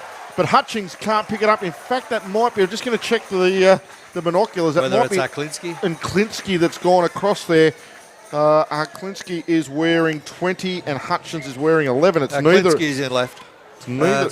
It's Hutchings. It Hutchings. No, Hutchings in 11 had gone straight out to right field. He had replaced Stobie on the bases. Just making sure they hadn't changed over. But a little broken batter that Curtis Mood couldn't quite get to. But the problem was that D'Antonio had to tag up and go back. So he had nowhere to go. He was stuck in no man's land. And if Hutchings picks it up cleanly, he has an easy throw to second base to get rid of D'Antonio. He couldn't pick it up either. And as a result, we are going to get a pitching visit. So I'm not sure how we score that, Cam. It will. I imagine it's going to be scored. It didn't see go up as an error, so it should be scored a hit to 9 for Jacob Eunice. Yeah. Because it didn't quite get to Curtis Mead unless they're going to error him for it. Just missed him, I think, didn't it? Yeah, no, there's no error gone up. It was a tough play. There is an error up there, but that's the wild throw earlier in the night. One, yeah. That's the only error that's gone up on the board. So it has gone up as a hit, as it should, because Mead was sliding across trying to make a bit of extraordinary effort to try and make the play. Yeah, and I don't think he even touched it. Well, it got under his, it sort of went straight under his glove as he slid across. The only person you could error on that play, you could error Hutchings, because if he comes up with the ball and makes the throw to second base, he gets an out there, but you still can't take the hit away from Jacob Eunice. The hit is still Jacob Eunice's. So 2 on now with 1 out here in the bottom of the 8th inning for the Blue Sox. Andy Burns to the plate. You know that was the name of the swagman in Waltzing Matilda, don't you, Andy? Yes, Cam. Because if you listen to the lyrics, Andy sat, Andy Cam. watched, Andy waited till his billy boiled. Yep. Anybody from overseas? Oh, and he line drives it straight into left field, rounding third and getting the stop sign is D'Antonio. He will hold at third and the bases will be loaded with 1 out here in the bottom of the 8th. The pain continues for the Adelaide Giants in this one. Loaded bases, Gift and Gopi. Andy Burns got me out of that one, didn't he? Oh, it's not Gift, of course. It is going to be Bazana, Travis Bazana. And he did.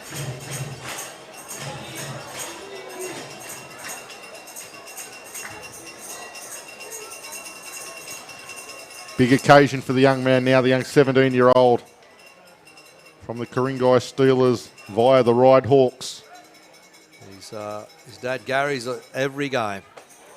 Ducks on the inside of that one as Ruski tried to throw a breaking pitch that just didn't break. Chance for Bazana to rack up a couple of RBIs here with a base hit. Yeah. Just got to get bat to ball. Anything through the infield scores. Well, the Giants are playing back in double play position. But Bazana runs well. He line drives it. Oh, it goes up and gets it, does Mikey Reynolds. Oh. He was at the absolute limit of how high he could go. It ice cream coned as it was. There was no steps left on the step ladder for Mikey Reynolds as he plucks it, turns the double play as all the runners were going on the hit. And the Giants will get out of the jam. Bazana hit it hard enough. It was a hard hit ball. It needed one more foot of elevation, and he scores at least 2, if not 3. Yeah, good it was to see. headed to the centre left field alley. Good to see a strong, hard hit ball, though, off the young guy, because that's all he needed was good contact. That was a good exhibition. But Reynolds up to the task there. Mikey Reynolds getting that, dragging it down, and then getting the third out at second base on a charging Andy Burns, as Cam called. So we're through 8 innings here at Blue Sox Stadium, where you're listening to the Summer of Baseball and Blue Sox TV, courtesy of Sports Broadcasting Australia. Blue Sox leading the Adelaide Giants by 9 runs to 1. And one of the great sponsors of the Sydney Blue Sox is Mytronics. If you need printer or copier needs, then go and speak to the people at Mytronics. They are the professionals and they have everything you could possibly want. Mytronics are Australia's largest brand independent office equipment and supply company. They are proud to be wholly Australian owned and operated, and they stock only the best and most famous brands of printers and copiers. Mytronics guarantee to better any valid Australian quote, so you can be sure not only are you getting the best value and service when you buy or lease your chosen product, but you are going to get everything that Mytronics can throw at you. So jump online and check out the massive range of printers, copiers, and all the services provided by Mytronics at mytronics.com.au. Mytronics are proud sponsors of the Sydney Blue Sox.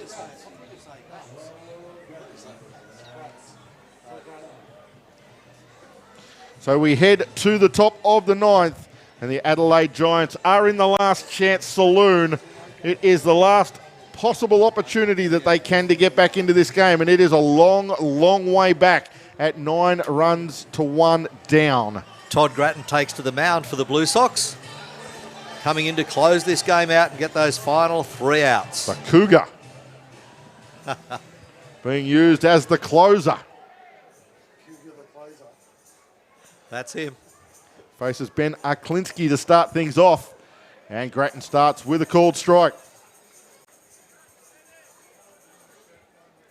Aklinski is 1 for 2 tonight. He's been struck by a pitch, has had a single and a fly out. Grattan misses inside with that next pitch to count to 1 ball and 1 strike. Been another impressive outing by the Blue Sox pitchers. Guy has been very good early. Handed it over to Brad Simon to get through that 8th inning. And now Grattan to try and finish things off. Called strike again to put Grattan in front. 1 ball and 2 strikes on Ben Aklinski.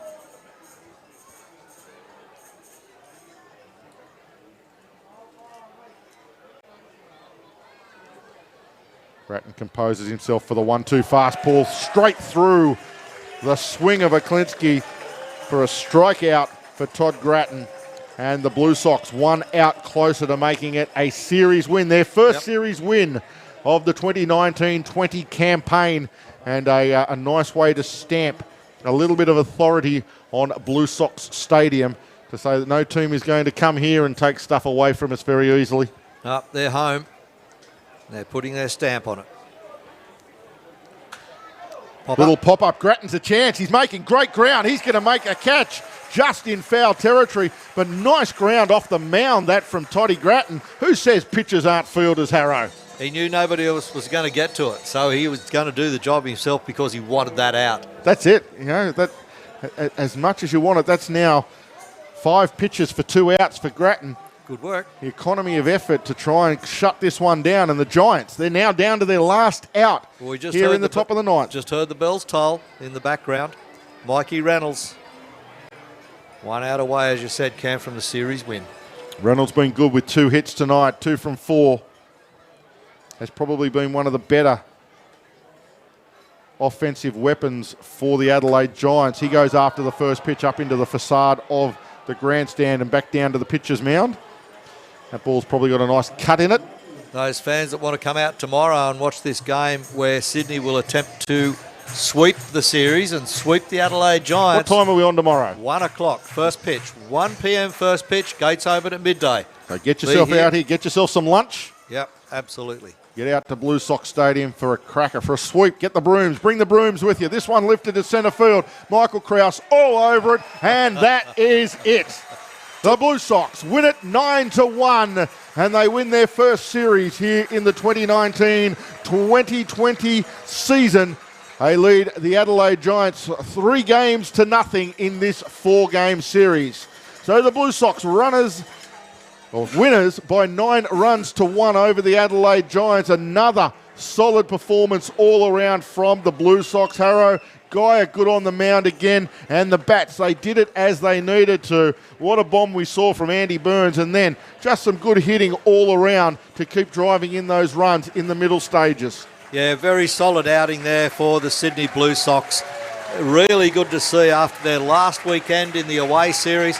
They come back here and they do a sensational job for their first home stand. They take the series tomorrow. They will be aiming to take the sweep over the Giants. And it's going to be a hard day at the office for the Giants. And the Blue Sox, they're certainly full of confidence. The coaching staff full of confidence. The players are all smiling, and why wouldn't they? An excellent setup here at Blue Sox Stadium.